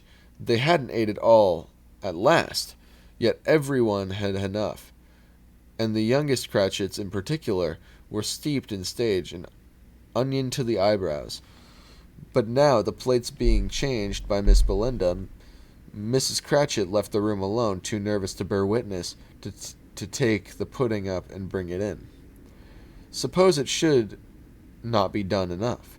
Suppose it should break in turning out? Suppose somebody should have got over the wall of the backyard and stolen it while they were merry with the goose? A supposition at which the two young Cratchits became livid. All sorts of horrors were supposed. "Hullo! A great deal of steam!" The pudding was out of the copper, and smelled like a washing day. That was the cloth. A smell like an eating house and a pastry cook's next door to each other, with a laundress's next door to that. That was the pudding. In half a minute Mrs. Cratchit entered, flushed but smiling proudly, with the pudding, like a speckled cannonball, so hard and firm, blazing in half of a quartern of ignited brandy, and bedight with Christmas holly stuck into the top. "Oh, a wonderful pudding," Bob Cratchit said, and calmly too. He regarded it as the greatest success achieved by Mrs. Cratchit since their marriage. Mrs. Cratchit said that now the weight was off her mind. She would confess that she had had her doubts about the quantity of flour. Everybody had something to say about it, but nobody said it or thought it was at all a small pudding for the large family. It would have been flat heresy to do so. Any Cratchit would have blushed to hint at such a thing.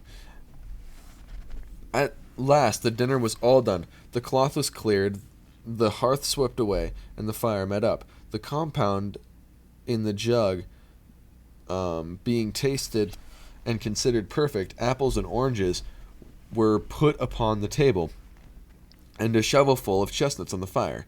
Then all the Cratchit family drew around the hearth in what Bob Cratchit called a circle, meaning a half one, and at Bob Cratchit's elbow stood the family display of glass, 2 tumblers and a custard cup without a handle. These held the hot stuff from the jug. However, oh my gosh.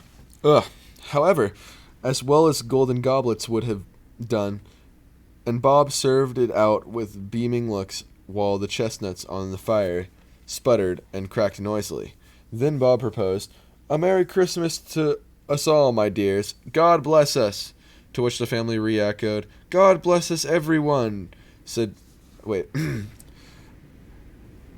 bless us, everyone, said Tiny Tim, the last of all. He sat very close to his father's side upon his little stool. Bob held his withered little hands in his, as if he loved the child, and wished to keep him by his side, and dreaded that he might be taken from him. Spirit, said Scrooge with an interest that he had never felt before. Tell me if Tiny Tim will live. I can't. I see a vacant seat, replied the ghost, in the poor chimney corner, and a crutch without an owner, carefully preserved. If these shadows remain unaltered by the future, the child will die. No, no, said Scrooge. Oh, no, kind spirit, say he will be spared. If these shadows remain unaltered by the future, none other of my race... Wait. If these shadows remain unaltered by the future, none other of my race, returned the ghost, will find him here. What then? If he like to die, he had better do it, and decrease the surplus population. Scrooge hung his head to hear his own words quoted by the spirit, and was overcome with penitence and grief. Man, said the ghost, if man you be in heart, not adamant, forbear that wicked can't you have discovered what the surplus is, where it is. Will you decide what men shall live, and what men shall die? It may be that in the sight of heaven you are more worthless and less fit to live than millions like this poor man's child. O God, to hear the insect on the leaf pronouncing on the too much life among his hungry brothers in the dust. Scrooge bent before the ghost's rebuke, and trembling cast his eyes upon the ground, but he raised them speedily on hearing his own name. Mr. Scrooge, said Bob, I'll give you Mr. Scrooge, the founder of the feast. The founder of the feasts, indeed, cried... Wait, I gotta do the Miss Cratchit voice now. The founder of the feast, indeed, cried Mrs. Cratchit, reddening. I wish I had him here. I'd give her a piece of my mind to feast upon, and I hope he'd have a good appetite for it. My dear, said Bob, the children! Christmas Day! It should be Christmas Day, I'm sure, said she, on which one drinks health of such an odious, stingy, hard, unfeeling man as Mr. Scrooge. You know he is, Robert. Nobody knows better than you do, poor fellow. My dear, was Bob's mild answer, Christmas Day. I'll drink his health for your sake and the day, said Mrs. Cratchit. Not for his. Long life to him. A Merry Christmas and a Happy New Year. He'll be very merry and very happy, I have no doubt.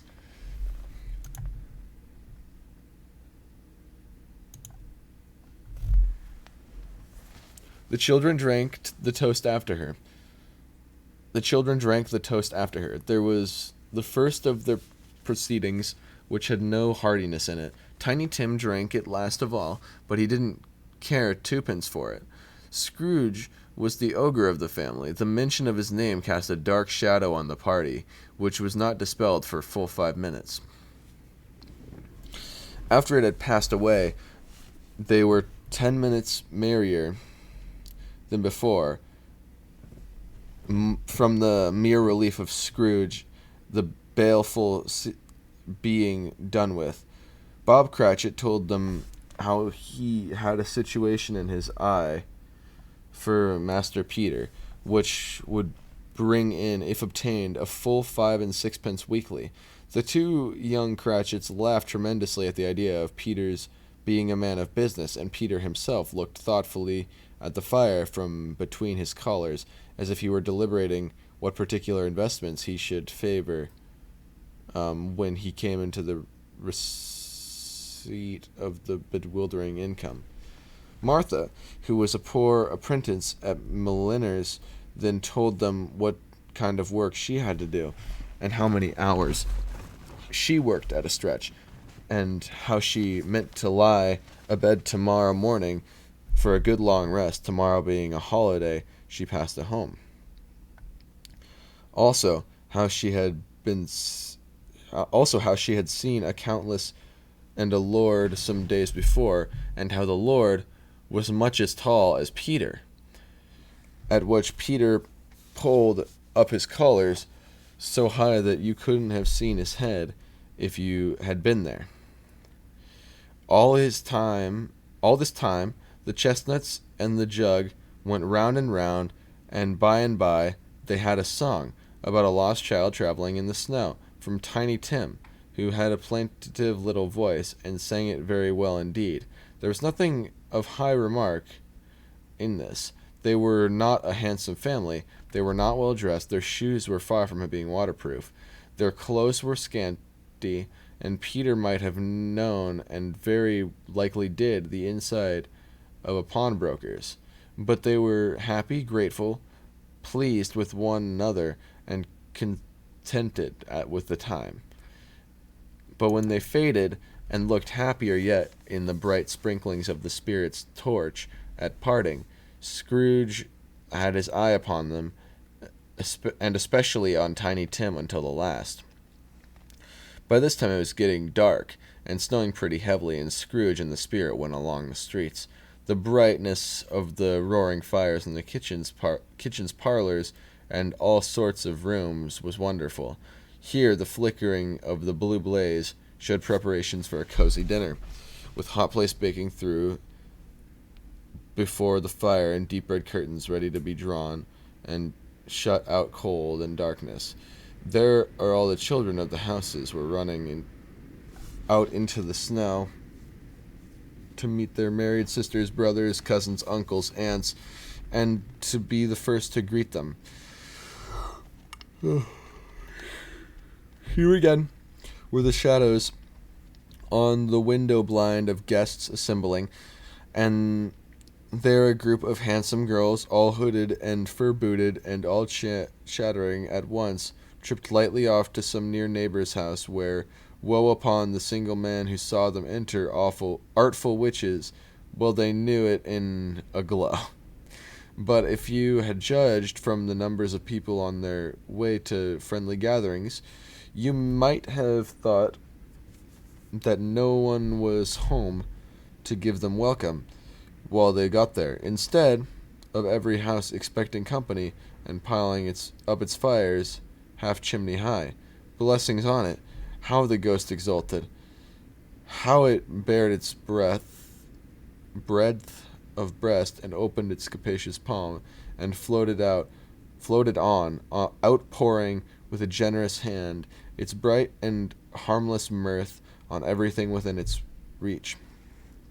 The very lamplighter who ran before, dotting the dusky street with specks of light, and who was dressed to spend the evening somewhere, laughed out loud as the spirit passed. Though little kenned the lamplighter that he had any company but Christmas. And now, without a word of warning from the ghost, they stood upon a bleak and desert moor, where monstrous masses of rude stone were cast about, as although it were the burial place of giants, and water spread itself wheresoever it listed, or would have done so, but for the frost had held it prisoner. And nothing grew but moss and furze and coarse rank grass. Down in the west, the setting sun had left a streak of fiery red which glared upon the desolation for an instant like a sullen eye, and frowning lower yet, was lost in the thick gloom of darkest night. "What is this place?" asked Scrooge. A place where miners live, who labor in the bowels of the earth," returned the spirits. "But they know me. See!" A light shone from the window of a hut, and swiftly they advanced towards it.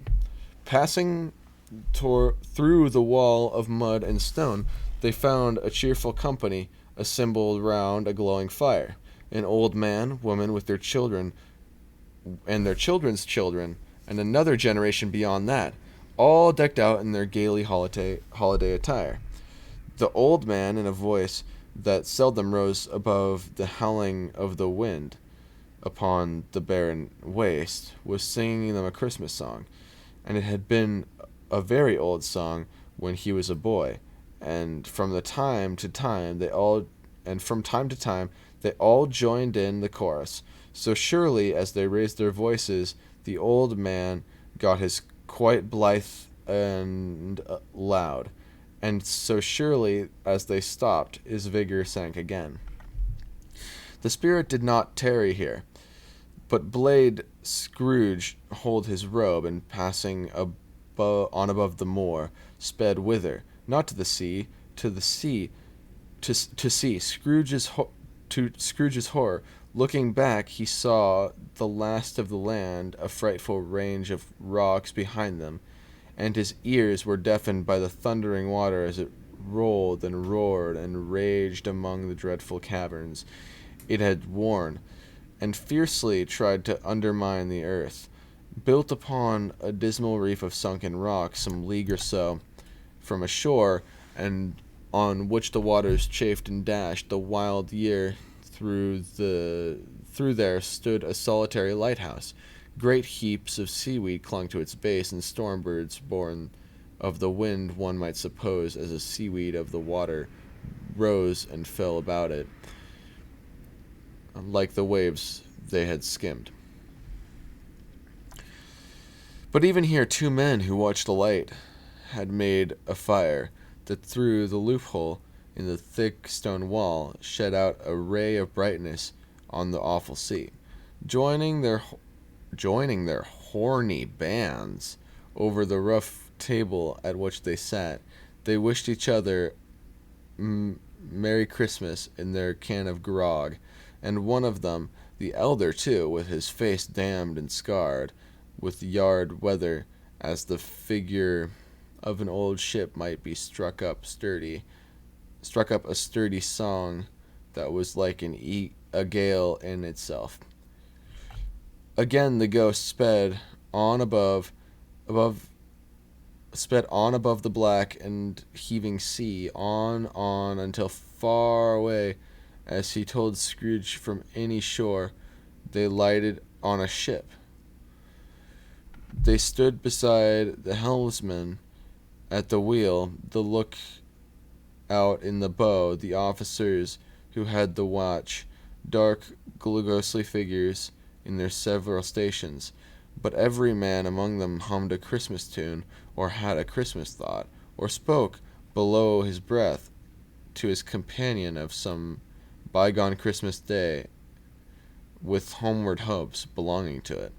And every man on board, waking or sleeping, good or bad, had had a kinder word for another on that day than on any day in the year, and had shared to some extent in its festivities, and had remembered those he cared for at a distance, and had known that they delighted to remember him.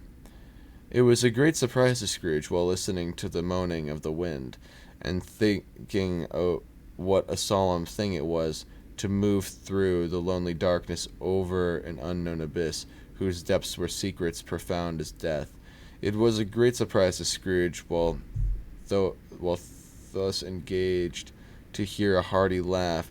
It was a much greater surprise to Scrooge to recognize it as his own nephew's, to find himself in a bright, dry, gleaming room, with the spirit standing smiling at his side, by his side, and looking at that same nephew with approving affability. "Ha ha! Ha ha!" laughed Scrooge's... Oh, wait, no, that's not it. This is Scrooge's... Ha ha! Wait, I don't know what I did for Scrooge's nephew. Shoot. Ha ha! Laughed Scrooge's nephew. Ha ha ha! If you should happen, by any unlikely chance, to know a man more blessed in a laugh than Scrooge's nephew, all I can say is that I should like to know him too. Introduce me, and I'll cultivate his acquaintance.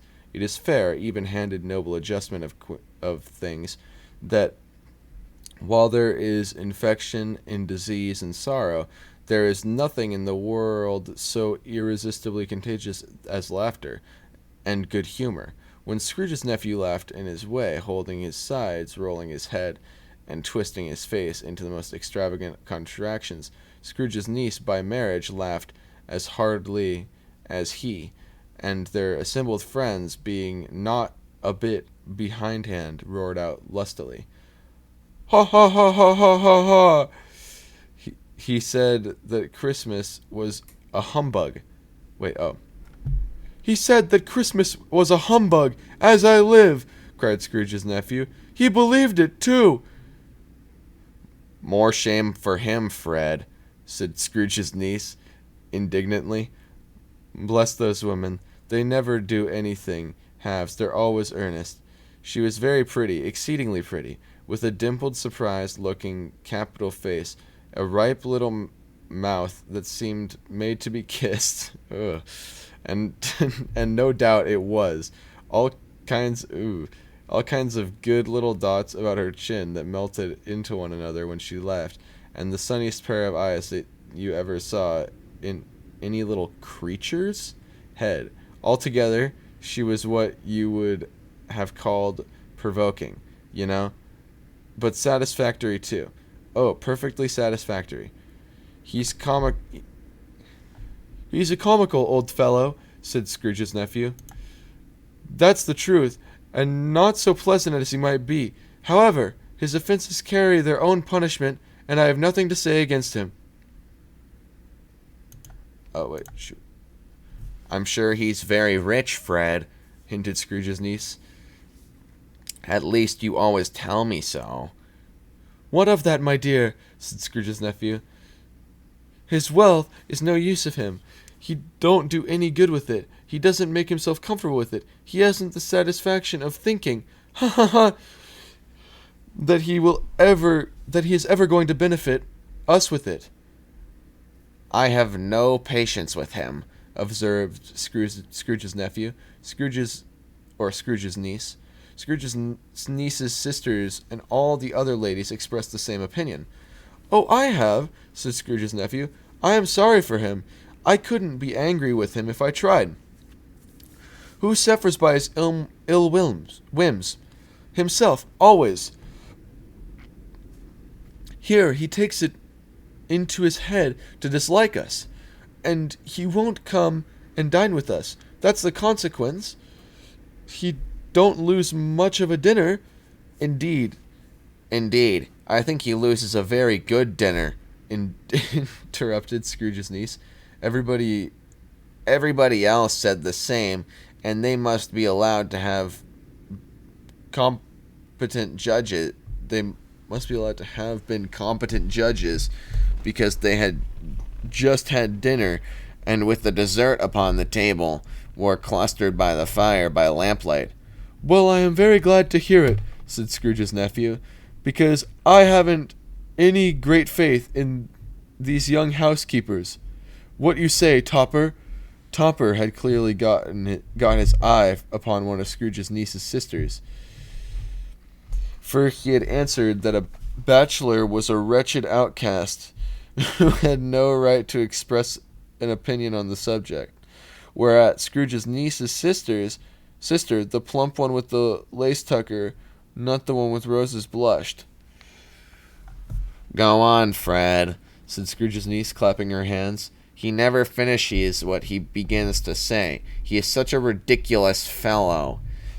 Scrooge's nephew revelled in another laugh, and as it was impossible to keep infections off, though the plump sister tried hard to do with aromatic vinegar, his example was unanimously followed. "I was only going to say," said Scrooge's nephew, "that the consequence of his taking a dislike to us and not making merry with us, as I think that he loses some pleasant moments which could do him no harm. I am sure he loses pleasanter companions than he can find in his own thoughts, either in this moldy old office, or his dusty chambers. I mean, to give him the same chance every year, whether he likes it or not, for I pity him. He may rail at my Christmas till he dies, but he can help thinking better of it. I defy him. If he defies me going there in good temper year after year and saying, 'Uncle Scrooge, how are you?'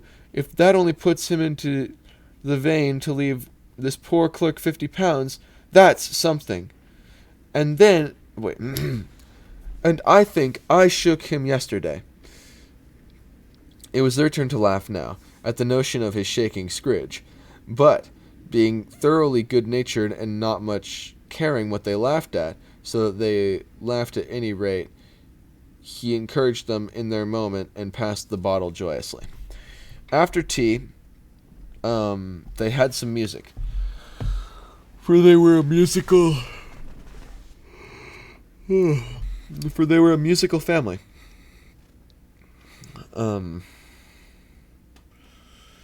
And knew what they were about. When they sang a glee or catch, I can assure you, especially Topper, who would growl away in the bass like a good one, and never swell the large veins in his forehead, or get red in the face over it. Scrooge's niece played well upon the harp, and played among other tunes a simple little air, a mere nothing you might learn to whistle in 2 minutes, which had been familiar with the child who fetched Scrooge from the boarding school, as he had been reminded by the ghost of Christmas past. When this strain of music sounded all the things that the ghost had shown him, it came upon his mind. He softened more and more, and thought that if he could have listened to it often, years ago, he might have cultivated the kindness of life for his own happiness with his own hands, without resorting to Sexton's spade that buried Jacob Marley. But they didn't devote the whole evening to music. After a while, they played forfeits, After a while, they played at forfeits, for it is a good to be children sometimes, and never better than at Christmas, when it is mighty founder was a child himself. Stop! There was a first game at Blindman's Bluff. Of course there was. And I no more believe Topper was really blind than I believe he had eyes in his boots. My opinion is that it was a done thing between him and Scrooge's nephew, and that the ghost of Christmas present knew it. The way he went after that plump sister in the lace tucker was an outrage on the credulity of human nature, knocking down the fire irons, tumbling over the chairs, bumping up against the piano, smothering himself among the curtains. Wherever she went, there went he. He always knew where the plump sister was. He wouldn't catch anybody else. If you had fallen up against him, as some of them did, on purpose, he would have made a feint of endeavoring to seize you, which would have been an affront to your understanding, and would instantly have sidled off in the direction of the plump sister. She often cried out that it wasn't fair, and it really was not. But when at last he caught her, when in spite of all her silken rustlings and her rapid flutterings past him, he got her into a corner whence there was no escape. What the? Then his conduct was the most execrable, for his pretending to know her, his pretending that it was necessary to touch her headdress, and further to assure himself of her identity by pressing a certain ring upon her finger, and a certain chain upon her neck, was vile, monstrous. No doubt she told him her opinion of it when another blindman being in office. They were so very confidential together behind the curtains. Scrooge's niece was not one of the blindman's buff party, but was made comfortable with a large chair and a footstool in a snug corner, where the ghost and Scrooge were close behind her. But she joined in the forfeits and loved her love to admiration with all the letters of the alphabet.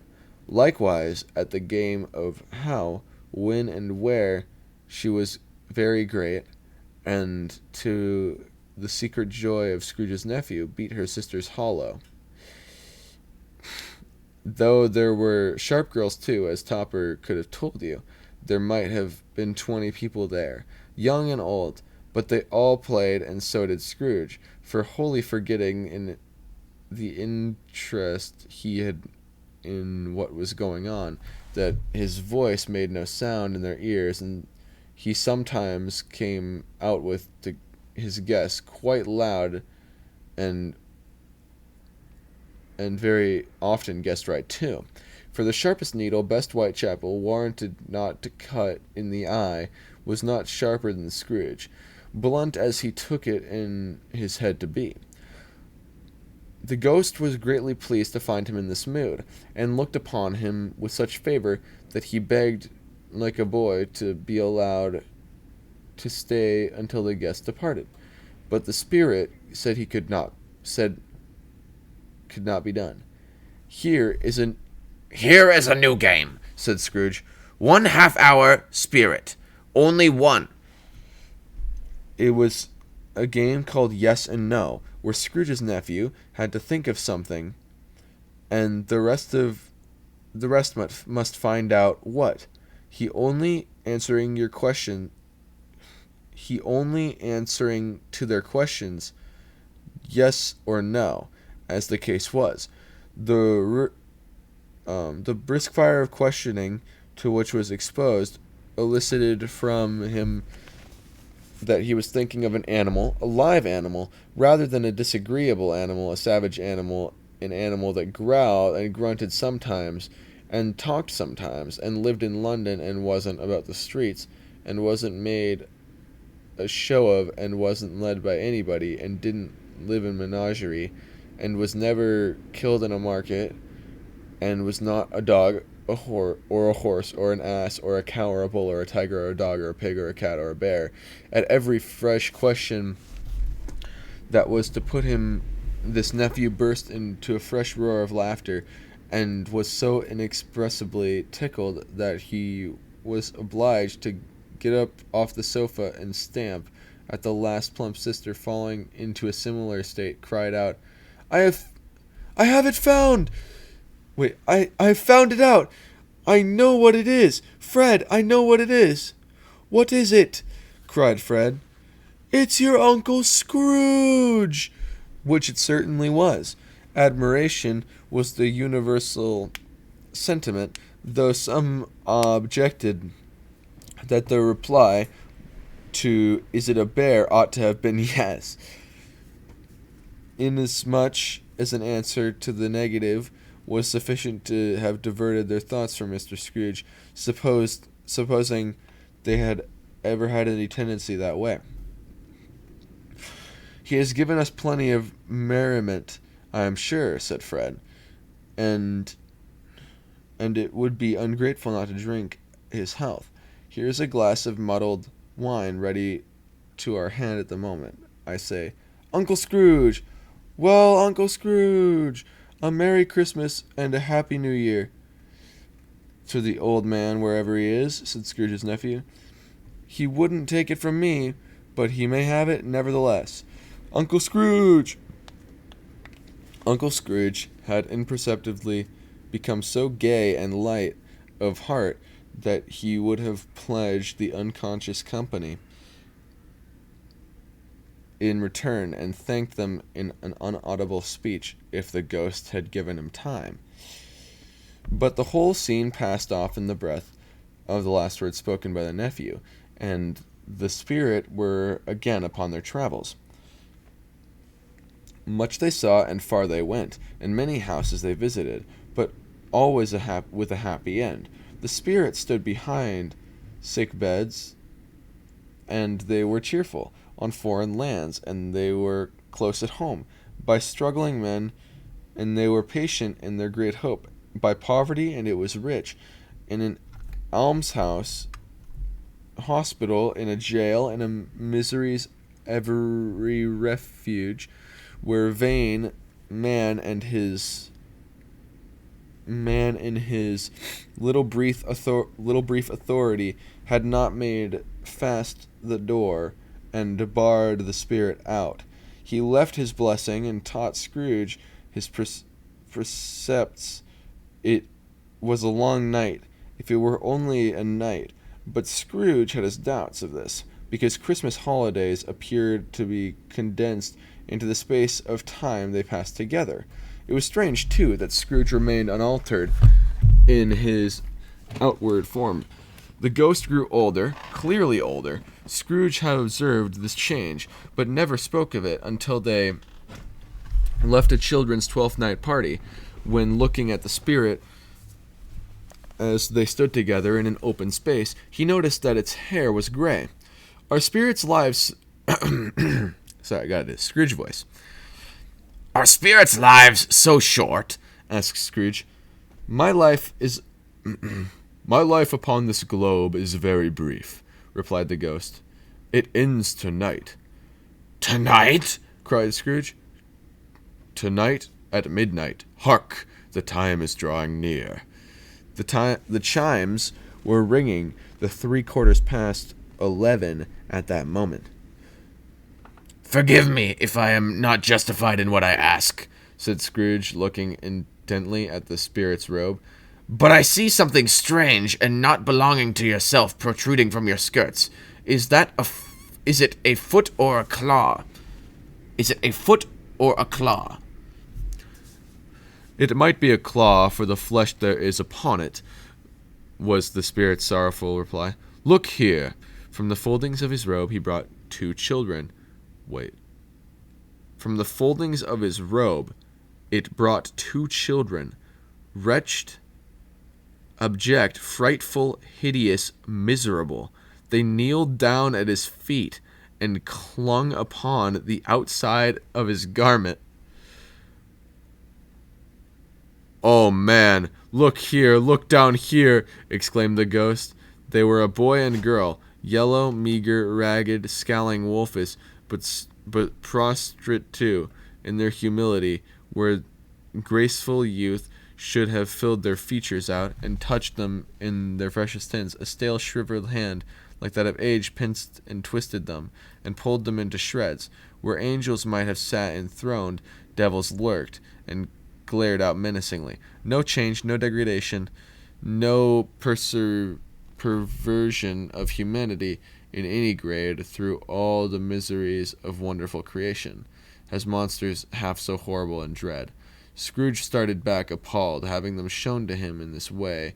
He tried to say that they were fine children, but the words choked themselves rather than be parties to a lie of such enormous magnitude. Spirit, are they yours? Scrooge could say no more. They are a man's, said the spirit, looking down upon them, and they cling to me, appealing from their fathers. This boy is ignorance, this girl is want. beware them both, and all of their degree, but most of all beware this boy, for on his brow I see that is written which is doom unless the writing be erased. Deny it, cried the spirit, stretching out his hand towards the city. Slander those who tell it ye. Admit it for your fastidious purposes, and make it worse, and bide the end.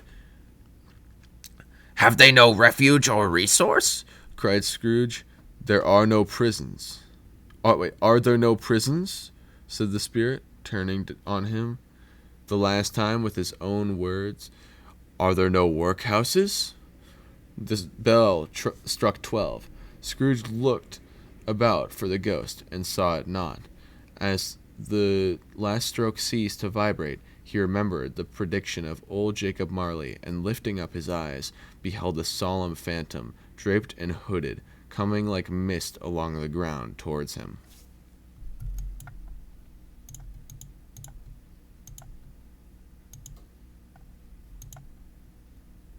Stave 4. The Last of the Spirits. The phantom slowly, gravely, silently approached. When it came near him, Scrooge bent down upon his knee, for in the very thin air through which the spirit moved, it seemed to scatter gloom and misery. It was shrouded in a deep black garment which concealed its head, its face, its form, and left nothing of it visible save one outstretched hand. But for this, it would have been difficult to detach its figure from the night and separate it from the darkness by which it surrounded. He felt that it was tall and stately when it came beside him, and that its mysterious presence filled him with a solemn dread. He knew no more, for the sprint neither spoke nor moved. I am in the presence of the ghost of Christmas yet to come, said Scrooge. The spirit answered not, but pointed onward with its hand. You are about to show me shadows of the things that have happened, but will happen. You are about to show me the shadows of the things that have not happened, but will happen in the time before us, Scrooge pursued. Is that so, spirit? The upper portion of the garment was contracted for an instant in its folds, as if the spirit inclined its head. That was the only answer he received. Although well used to ghostly company by this time, Scrooge feared the silent shape so much that his legs trembled beneath him. He found that he could hardly stand when he prepared to follow it. The spirit paused a moment as observing his condition and giving him time to recover, but Scrooge was all the worse for this. It thrilled him with a vague, uncertain horror to know that behind the dusky shroud there were ghostly eyes intently fixed upon him, while he, though he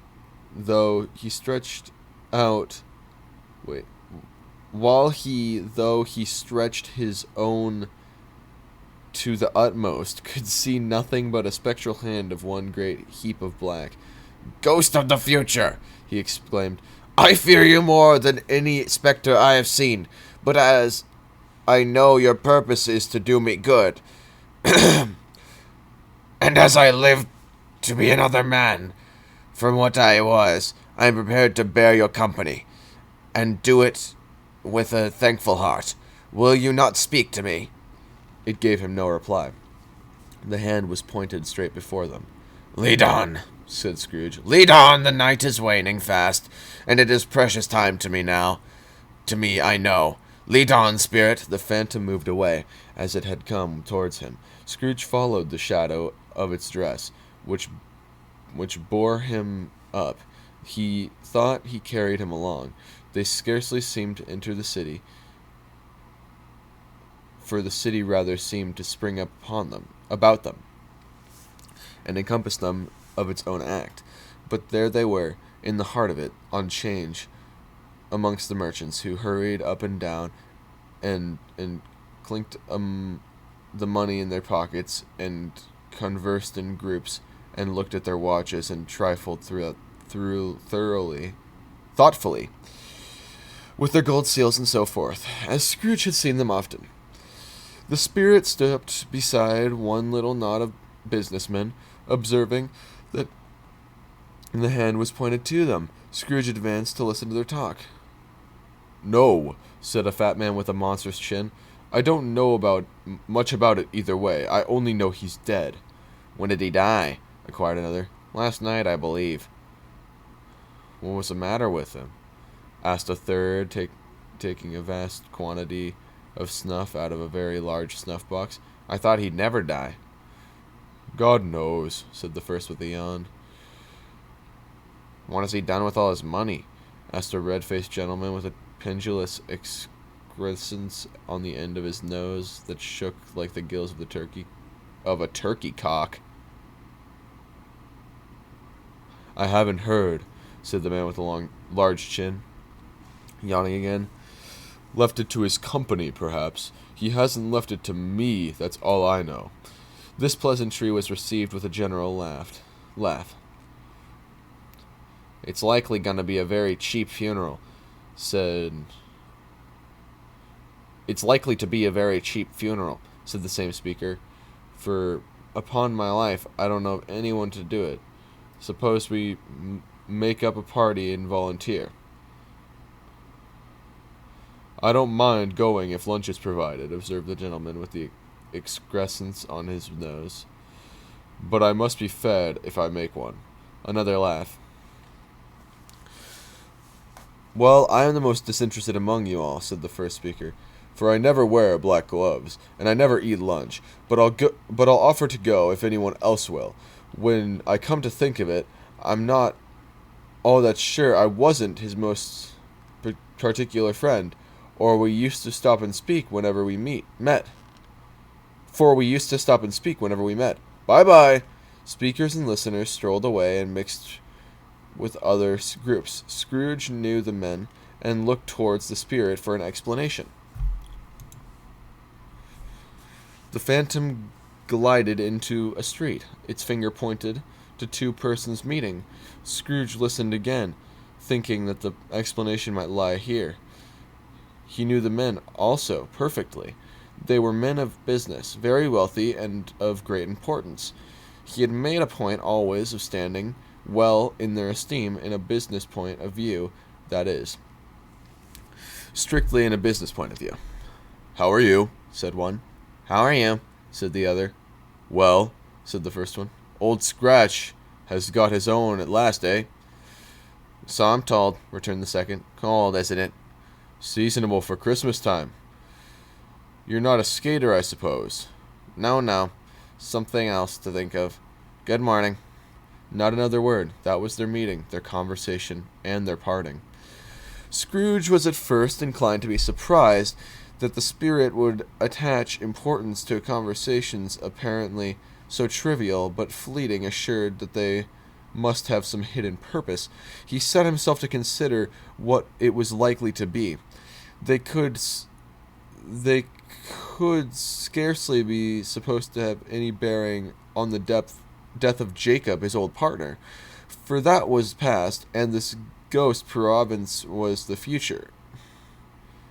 Nor could he think of anyone immediately connected with himself to whom he could apply them, but nothing doubting that to whomever they applied, they had some latent moral for his own improvement. He resolved to treasure up every word he heard, and everything he saw, and especially to observe the shadow of himself when it appeared, for he had an expectation that the conduct of his future self would give him a clue he missed, and would render the solution of these riddles easy.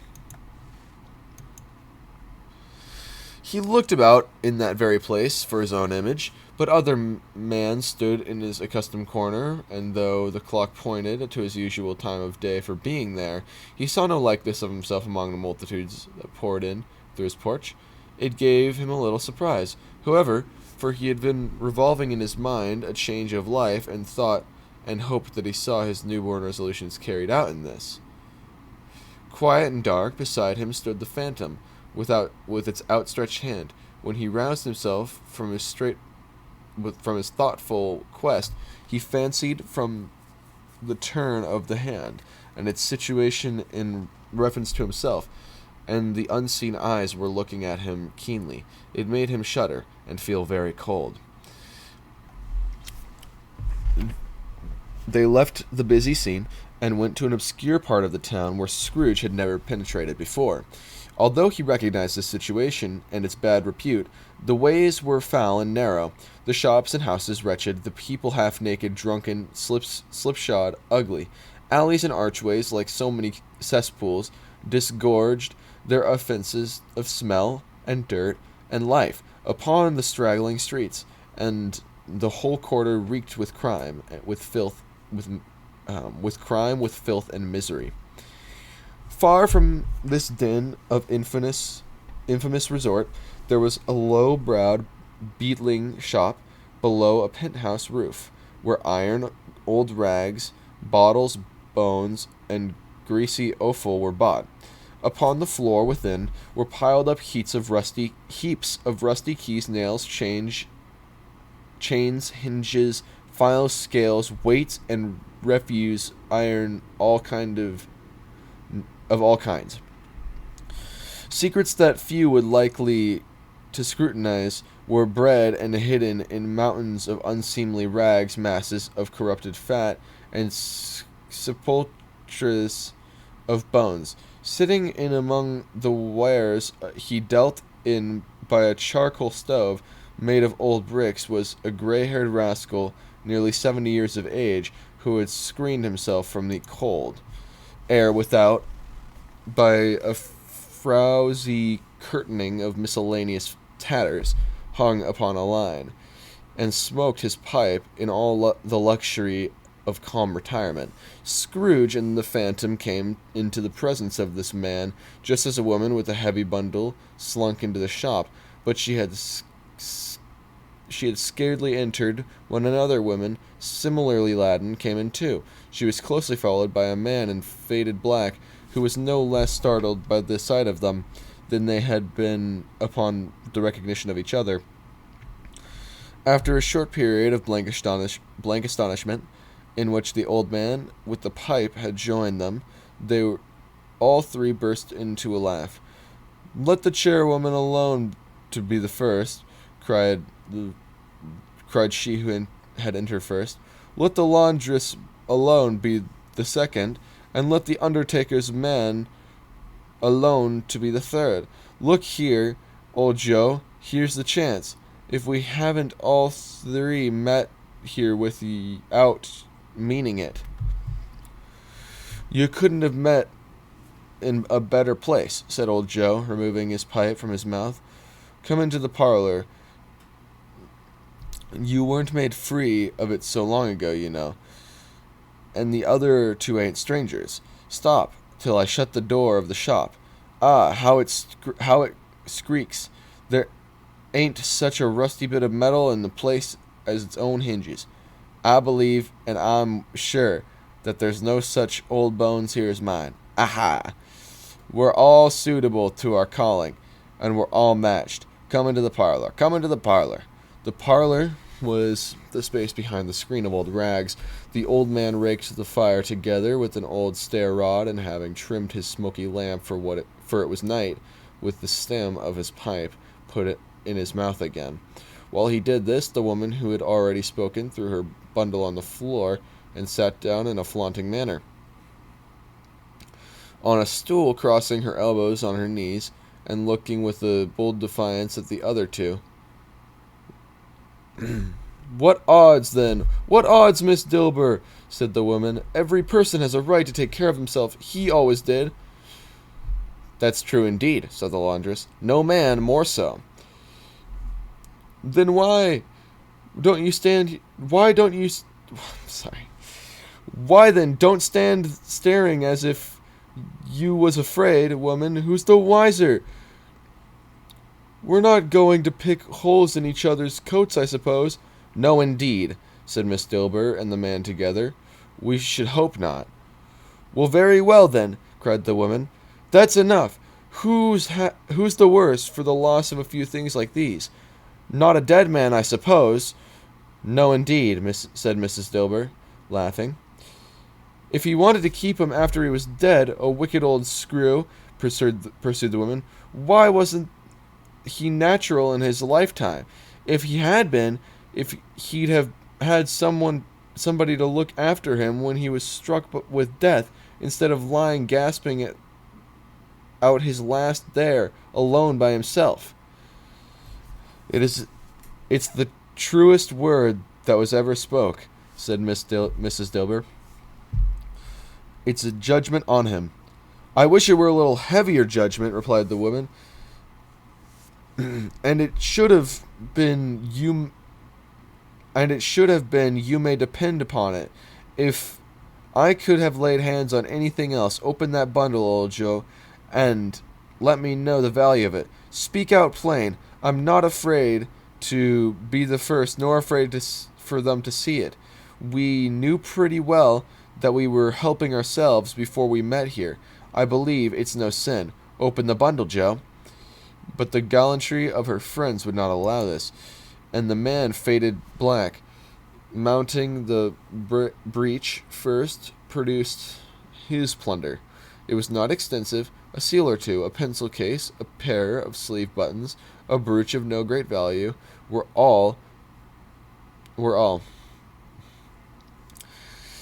They were severely examined and appraised by old Joe, who chalked the sums he was disposed to give for each upon the wall, and added them up into a total.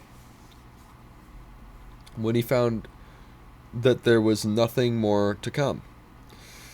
That's your amount, said Joe, and I wouldn't give any sixpence if I was to be boiled for it for not doing it. Who's next? Miss Dilber was next. Sheets and towels, a little white. I don't know if that's an and or an a. A little wearing apparel, 2 old-fashioned silver teaspoons, a pair of sugar tongs, and a few boots. Her account was stated on the wall in the same manner. I always give too much to ladies. It's a weakness of mine, and that's the way I ruin myself, said old Joe. What's your account? If you asked me for another penny and made it an open question, I'd repent for being so liberal and knock off half a crown. And now undo my bundle, Joe, said the first woman. Joe went down on his knees for the greater convenience of opening it, and having unfastened a great many knots, dragged out a large heavy roll of some dark stuff. What do you call this? said Joe. Bed curtains. Ah, returned the woman, laughing and leaning forward and crossed her arms. Bed curtains. You don't mean to say you took 'em down, rings and all, with him lying there, said Joe. Yes, I do, said the woman. Why not? You were born to make your fortune, said Joe, and you'll certainly do it. I certainly shan't hold my hand when I can get anything in it by reaching out for the sake of such a man as he was. I promise you, Joe, returned the woman coolly, don't drop that oil upon the blankets now. His blankets? asked Joe. Who else's do you think? Replied the woman. He isn't likely to take cold without him, I dare say. I hope he didn't die of anything catching, eh? said old Joe, stopping his work and looking up. Don't you be afraid of that, returned the woman. I ain't so fond of his company that I'd loiter about him for such things if he did. Ah, you may look through that shirt till your eyes ache, but you won't find a hole in it, nor a threadbare place. It's the best he had, and a fine one, too. They'd have wasted it if it hadn't been for me. What do you call wasting of it? Asked old Joe. Putting it on him to be buried in, to be sure, replied the woman with a laugh. Somebody was fool enough to do it, but I took it off again. If calico ain't good enough for such a purpose, it ain't good enough for anything. It's quite as becoming to the body. He can't look uglier than he did in that one. Scrooge listened to this dialogue in horror as they sat grouped in their spoil in the scantily lit afforded by the old man's lamp. He viewed them with the detestation and disgust which could hardly have been greater, though they had been obscene demons marketing the corpse itself. "Ha ha!" laughed the same woman when old Joe produced a flame with a bag.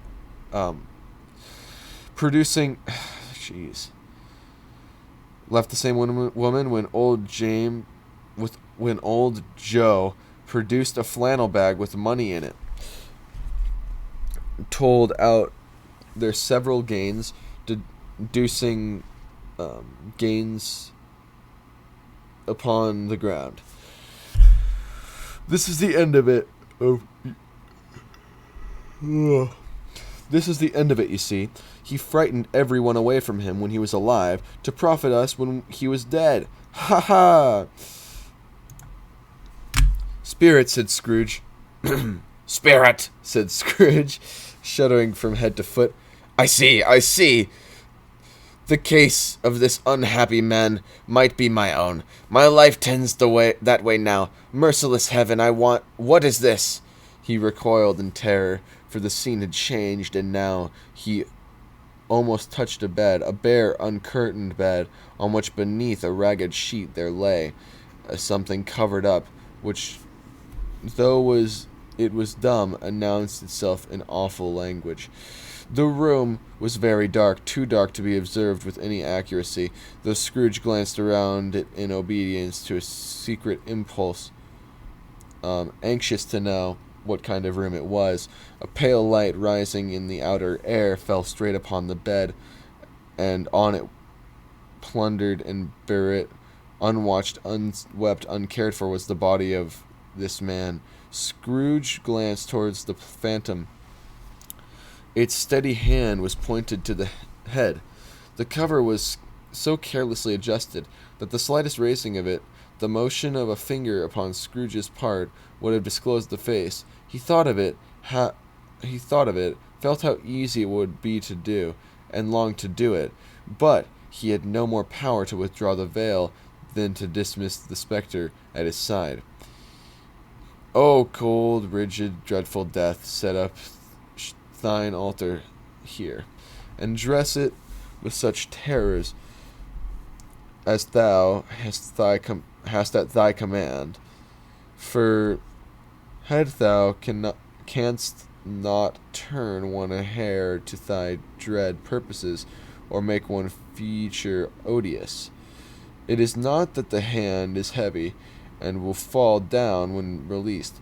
It is not that the heart and pulse are still, but that the hand was open, generous, and true, the heart brave, warm, and tender, and the pulse a man's. Strike, shadow, strike, and see his good deeds springing from the wound, to sow the world with life immortal. No voice pronounced these words in Scrooge's ears, yet he heard them when he looked upon the bed. He thought, if this man could be raised now, what would be his foremost thoughts?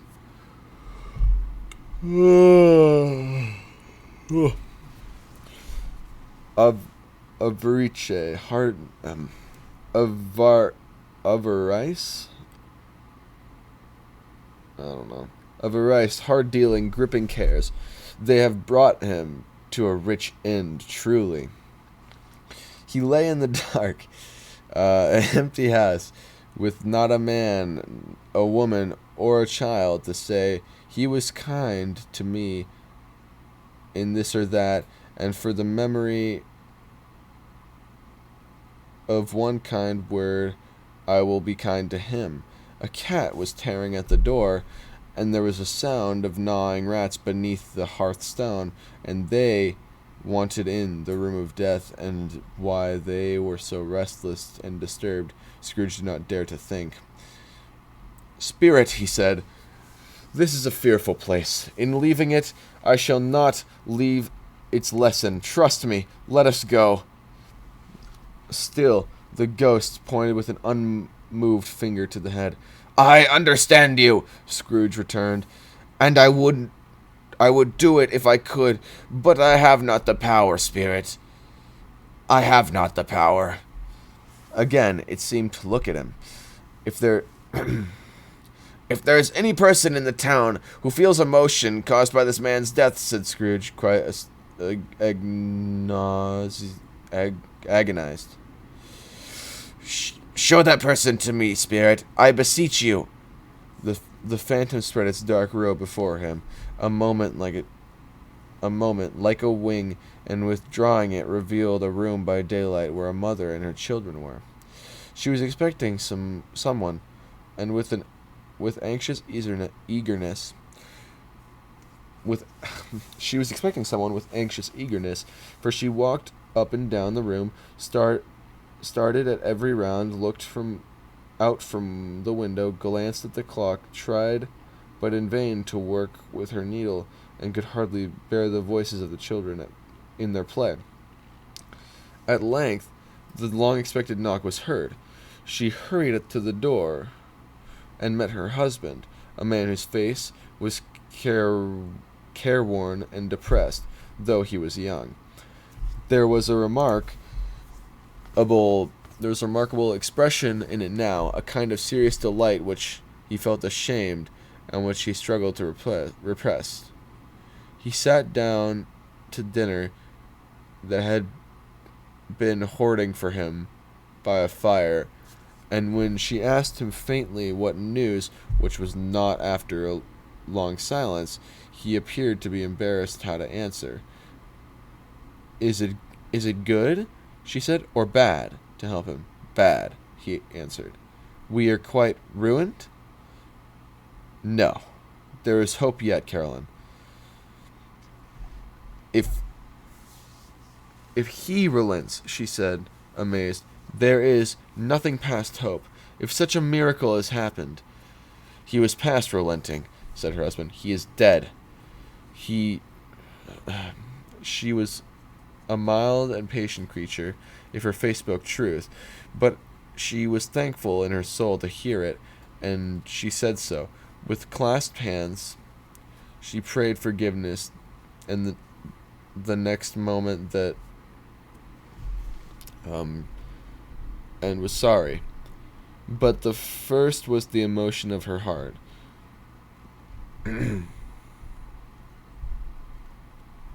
"What the half-drunken woman whom I told you of last night said to me when I tried to see him and obtain a week's delay, and what I thought was a mere excuse to avoid me, turns out to have been quite true. He was not only very ill, but dying then." "To whom will our debt be transferred?" "I don't know. But before that time, we shall be ready with the money. And even though we are not, it would be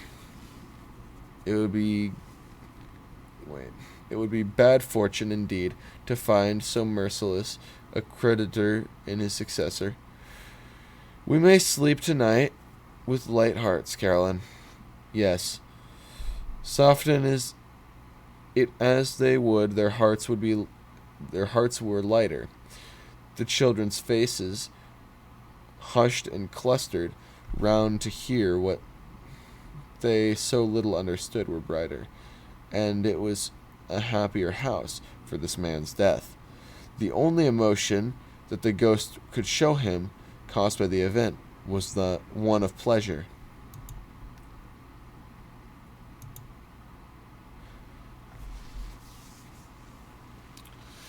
"Let me see some tenderness."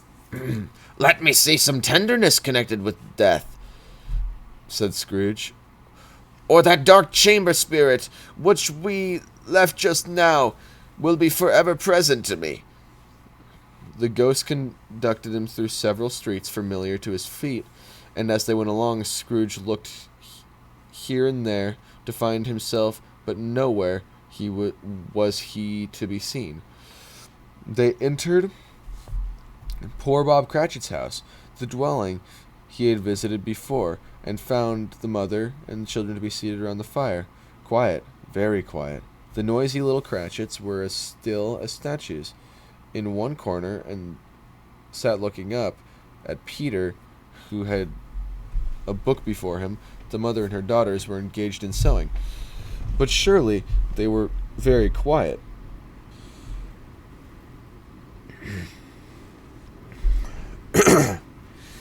And he took a child and set him in the midst of them, where has Scrooge heard these words. He had not dreamed them. The boy must have read them out. As he and the spirit crossed the threshold, why did he not go on? The mother laid her work upon the table and put her hand up to her face. "The color hurts my eyes," she said. "The color hurts my eyes," she said. "The color? Ah, poor Tiny Tim." "They're better now. They're better now. Again," said Cratchit's wife. "It makes them weak by candlelight, and I wouldn't show weak eyes to your father when he comes home for the world. It must be near his time." "Past it, rather," Peter answered, shutting up his book. "But I think he has walked a little slower than he used these few last evenings, Mother." They were very quiet again.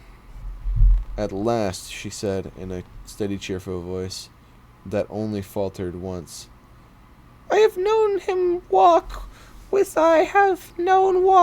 Tiny Tim upon his shoulder very fast indeed."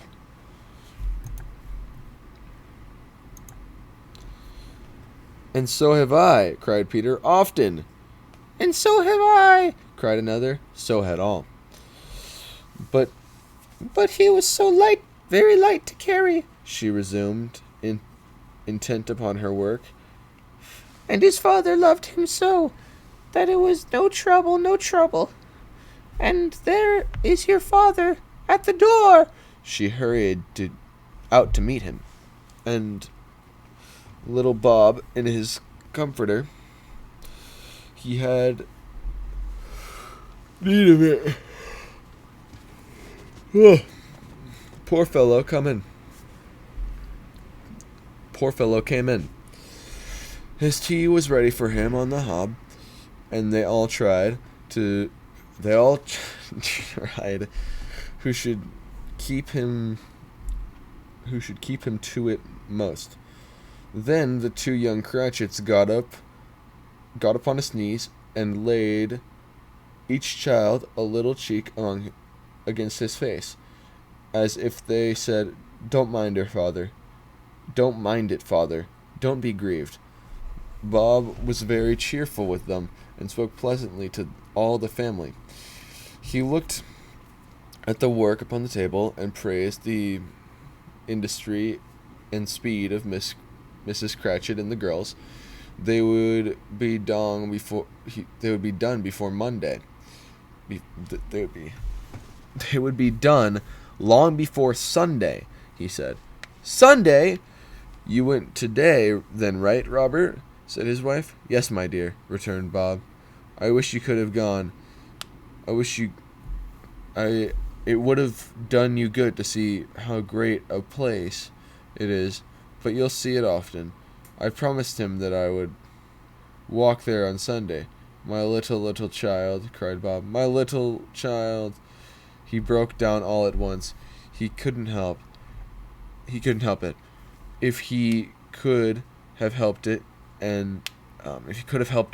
he and his child would have been farther apart, perhaps, than they were. He left the room and went upstairs into the room above, which was lighted cheerfully and hung with Christmas. There was a chair set close behind the child, and there were signs of someone having been there lately. Poor Bob sat down in it, and when he had thought a little and composed himself, he kissed the little face. He was reconciled to what had happened and went down again quite happy. They drew about the fire and talked, the girls and mother working still. Bob told them of the extraordinary kindness of Mr. Scrooge's nephew, who he had scarcely seen but once, and who meeting him in the street that day, and seeing that he looked just a little down, said Bob, inquired what had happened to distress him.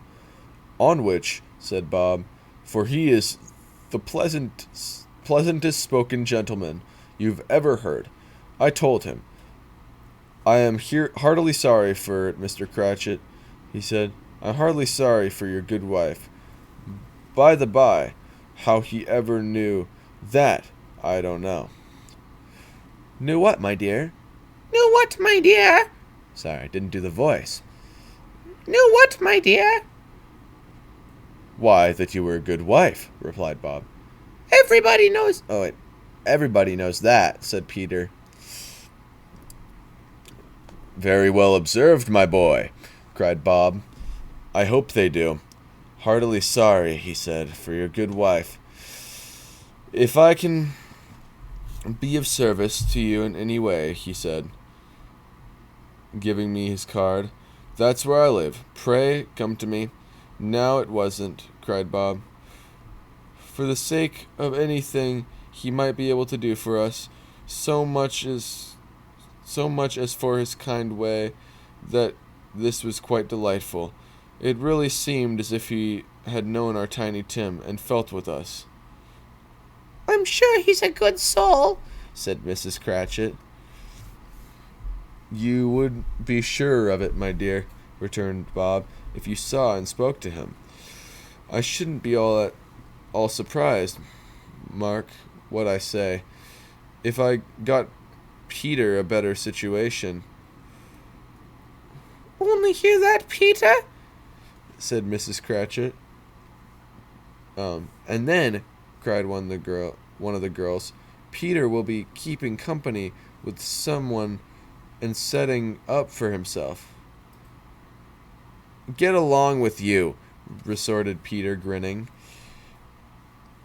It's just as likely as not, said Bob. One of these days, though there's plenty of time for that, my dear. But, however, whenever we part from one another, I'm sure we shall none of us forget poor Tiny Tim, shall we? Or this first parting that there was among us. Never, father, cried they all. And I know, said Bob. I know, my dears, that when we recollect how patient and how mild he was, although he was a little child, we shall not quarrel easily among ourselves, and forget our poor Tiny Tim in doing it. No, never, father, they all cried again. I am very happy, said little Bob. I am very happy. Mrs. Cratchit kissed him. His daughters kissed him. The two young Cratchits kissed him, and Peter and himself shook hands. Spirit of Tiny Tim, thy childish essence was from God. Spectre, said Scrooge. Something informs me that our parting moment is at hand. I know it, but I know not how. Tell me, what man that was whom we saw lying dead, The coast of Christmas past yet to come conveyed him as before, though at a different time. He thought, indeed, there seemed no order in these latter visions, save that they were in the future into the reports of businessmen, but showed him not himself. Indeed, the spirit did not stay for anything, but went straight on, as to the end just now desired,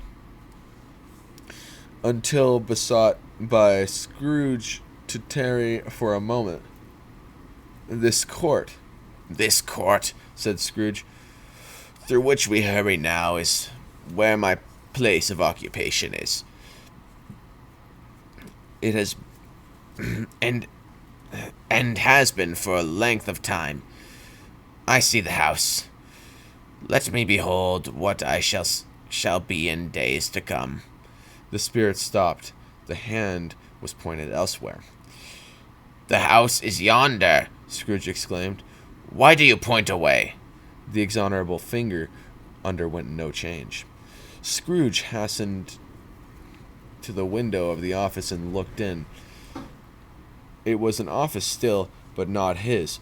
The furniture was not the same, and the figure in the chair was not himself. The phantom pointed as before. He joined once again, and wondering why and whither he had gone, accompanied until they reached an iron gate. He paused to look round before entering. A churchyard.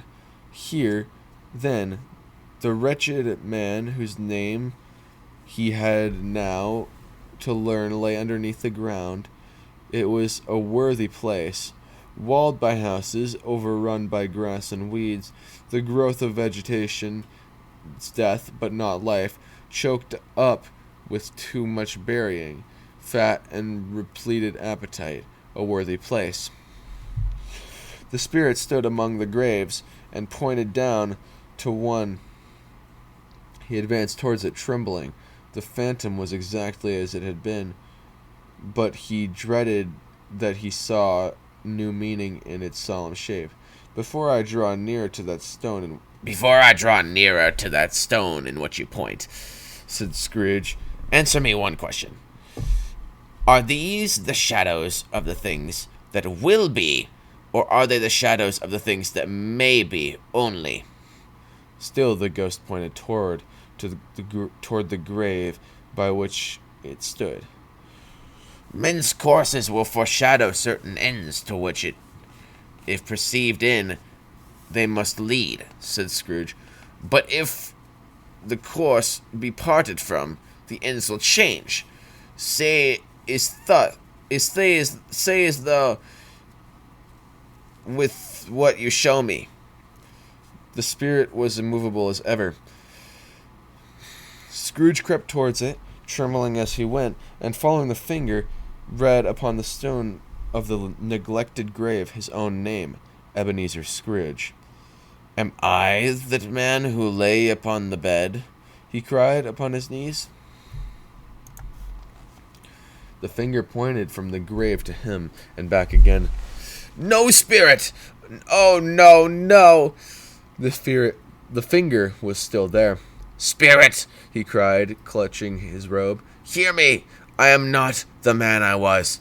I will not be the man I must have been, but for this intercourse. Why show me this, if I am past all hope? For the first time, the hand appeared to shake. Good spirit, he pursued, as down upon the ground he fell before it. Your nature intercedes for me and pities me. Assure me that I yet may change these shadows you have shown me by an altered life. The kind hand trembled. I will honor Christmas in my heart and try to keep it all the year. I will live in the past, the present, and the future. The spirits of all three strive within me. I will not shut out the lessons that they teach. Oh, tell me, I may sponge away the writing on this stone. In agony, he caught in agony, he caught the spectral hand. It sought to free itself, but he was strong in his entreaty, and detained it. The spirit, stronger yet, repulsed him.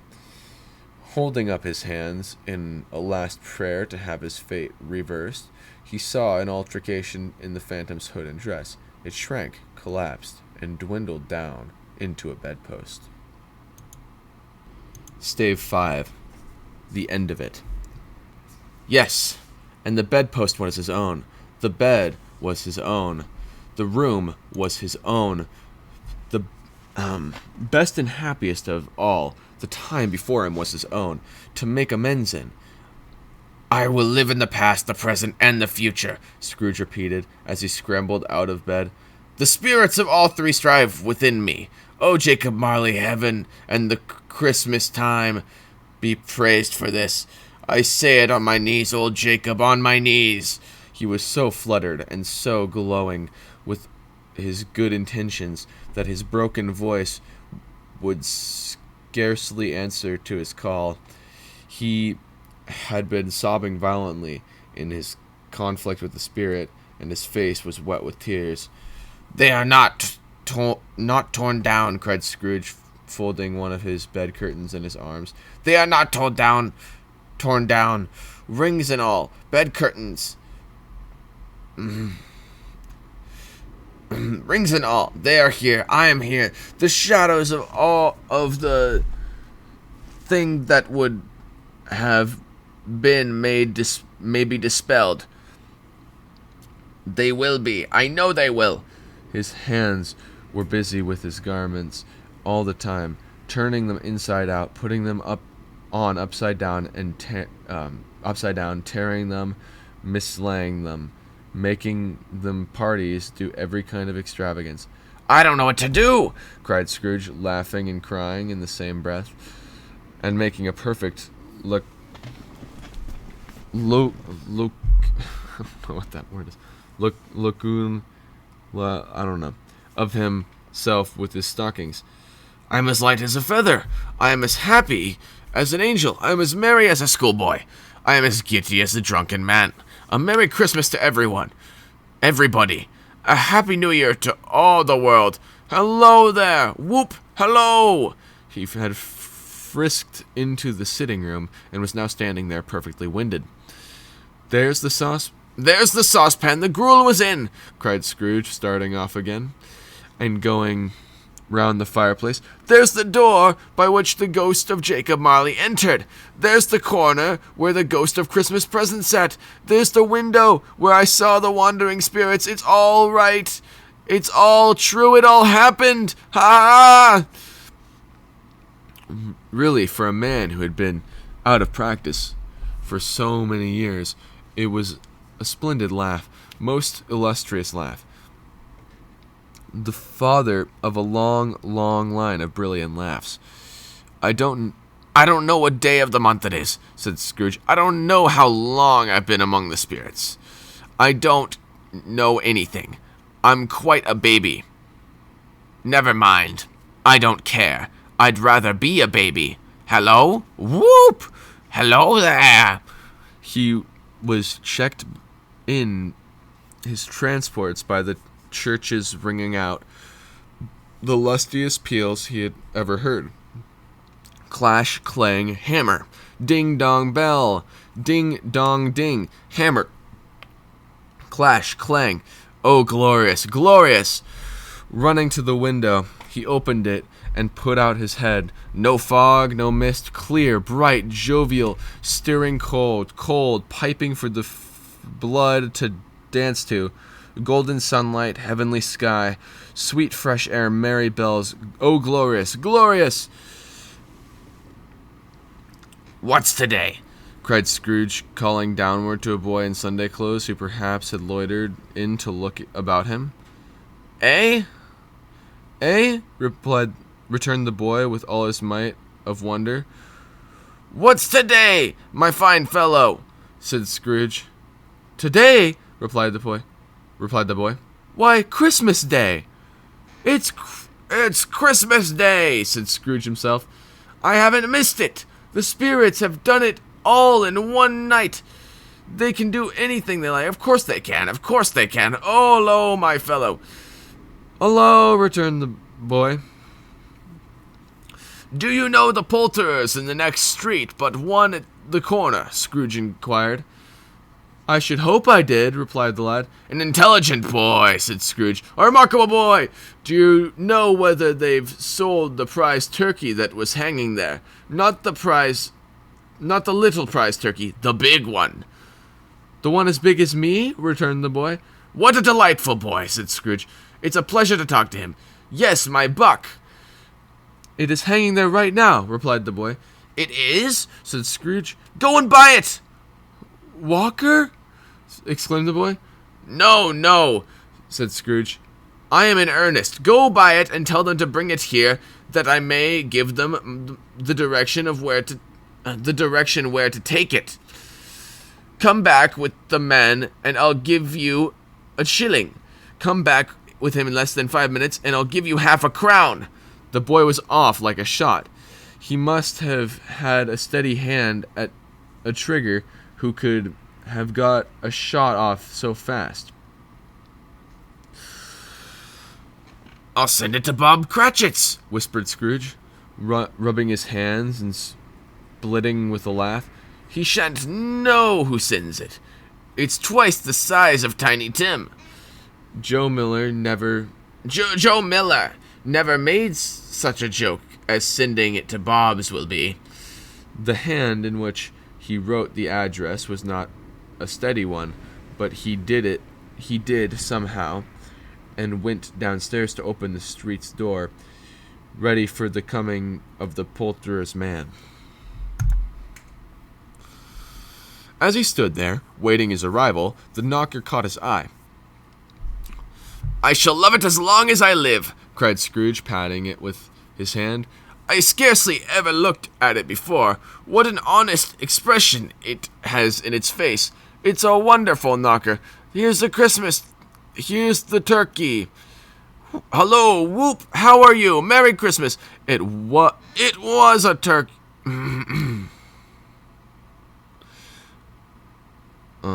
It was a turkey. He never could have stood upon his legs, that bird.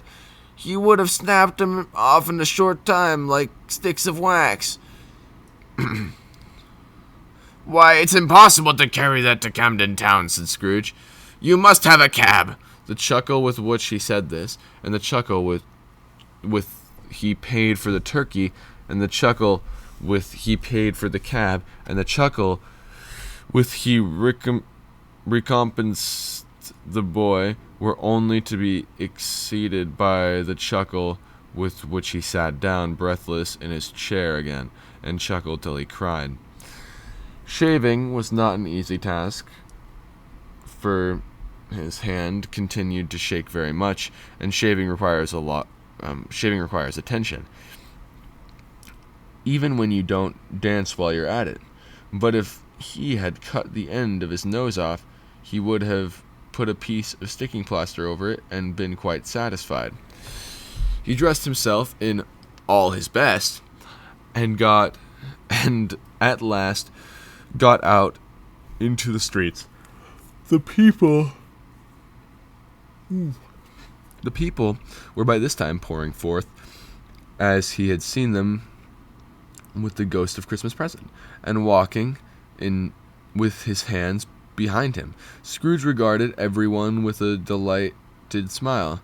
He looked so irresistibly pleasant, in a word, that 3 or 4 good-humored fellows said, "Good morning, sir. A Merry Christmas to you." And Scrooge said often afterwards that all of the blithe sounds he had ever heard, those were the blithest to his ears. He had not gone far when, coming towards him, he beheld a portly gentleman who walked into his counting house the day before and said, Scrooge and Marley's, I believe. It set a pang across his heart to think how this old gentleman would look upon him when they met, but he knew that path lay straight before him, and he took it. "My dear sir," said Scrooge, quickening his pace, and talking to the old gentleman and taking the old gentleman by both his hands. "How do you do? I hope you succeeded yesterday. It was very kind of you. A Merry Christmas to you, sir." "Mr. Scrooge." "Yes," said Scrooge. "That is my name, and I fear it may not be pleasant to you. Allow me to ask for your pardon, and will you have the goodness—" "Here," Scrooge whispered in his ear. "Lord bless me!" cried the gentleman, as if a breath were taken away. "My dear Mr. Scrooge, are you serious?" "If you please," said Scrooge. "Not a farthing less. A great many back payments are included in it, I assure you. Will you do me that favor?" "My dear," said the other, shaking hands with him, "I don't know what to say to such "Don't say anything, please," retorted Scrooge. "Come and see me. Will you come and see me?" "I will," cried the old gentleman, and it was clear he meant to do it. "Thank ye," said Scrooge. "I am much obliged to you. I thank you 50 times. Bless you." He went to church, and walked about the streets, and watched people hurrying to and fro, and patted children on the head, and questioned beggars, and looked down into the kitchens of houses, and up to the windows, and found that everything could yield him pleasure. He had never dreamed that anything could give him so much happiness. In the afternoon, he turned his steps towards his nephew's house. He passed the door a dozen times before he had the courage to go up and knock, but he made a dash and did it. "Is your master home, my dear?" said Scrooge to the girl. "Nice girl, very." "Yes, sir." "Where is he, my love?" said Scrooge. "He's in the dining room along with mistress. I'll show you upstairs, if you please." "Thank ye. He knows me," said Scrooge, with his hand already on the dining room lock. "I'll go in there, my dear." He turned it gently and sidled his face in round the door. They were looking at the table, which was spread out in a great array, for these young housekeepers were always nervous on such points, and liked to see that everything was all right. "Fred!" said Scrooge. Dear heart alive, how his niece by marriage started. Scrooge had forgotten for the moment about her sitting in the corner with the footstool, or he wouldn't have done it on any account. "Why, bless my soul!" cried Fred. "Who's that?" "It's I, your Uncle Scrooge. I have come to dinner. Will you let me in, Fred?" "Let him in. Let him in. It is a mercy. It is a mercy he didn't shake his arm off. He was at home in 5 minutes.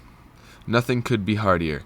His niece looked just the same. So did Topper when he came. So did the plump sister when she came.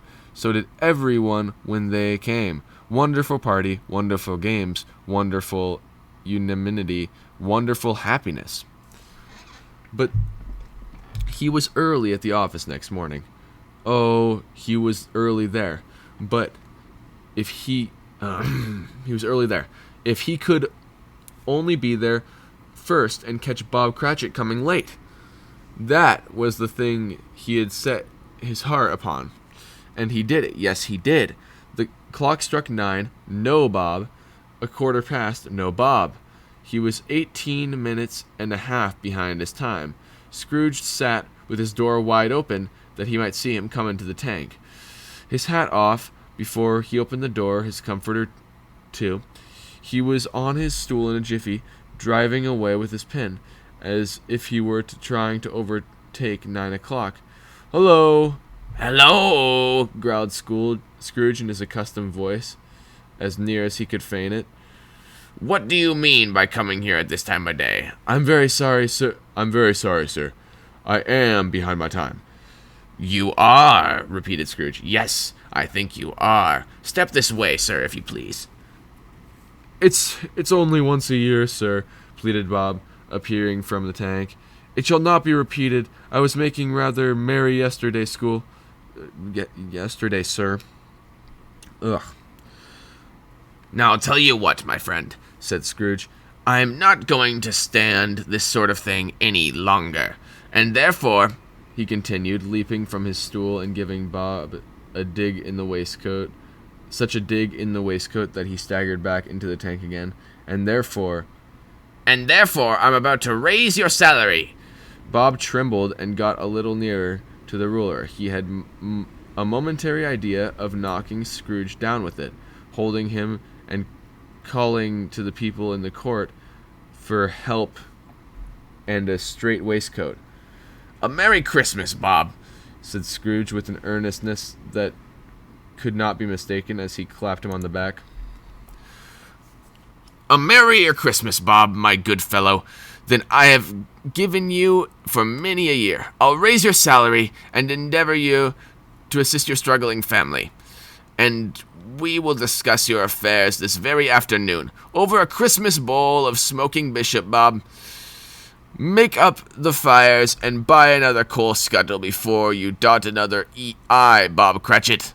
Scrooge was better than his word. He did it all and infinitely more. And to Tiny Tim, who did not die, he was a second father. He became as good a friend, as good a master, and as good a man as the good old city knew, or any other good old city, town, or borough in the good old world. Some people laughed to see the altercation between him, but he let them laugh, and little heeded them, for he was wise enough to know that nothing ever happened on this globe for good at which some people did not have their fill of laughter in the outset, and knowing that such as these would be blind anyway, he thought it quite as well that they should wrinkle up their eyes and in grins as the malady in less attractive forms. His own heart laughed, and that was quite enough for him. He had no further intercourse with spirits.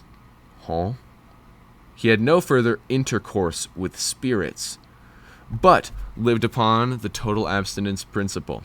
Even afterwards, and it was always said of him that he knew how to keep Christmas well, and if any man alive possessed the knowledge, may that truly said of us and all of us. And so, as Tiny Tim observed, God bless us, everyone. All right. That was the book. That was A Christmas Carol by Charles Dickens. And currently, as I am finishing this book, I started it and finished it in one day. It is 2:59 a.m. So I'm very, very tired. Super tired. It's like 3 a.m. And I've been talking like Scrooge for so long that my throat really hurts. But if you got this far, good job. I feel so bad for you. Okay. Good night, everybody.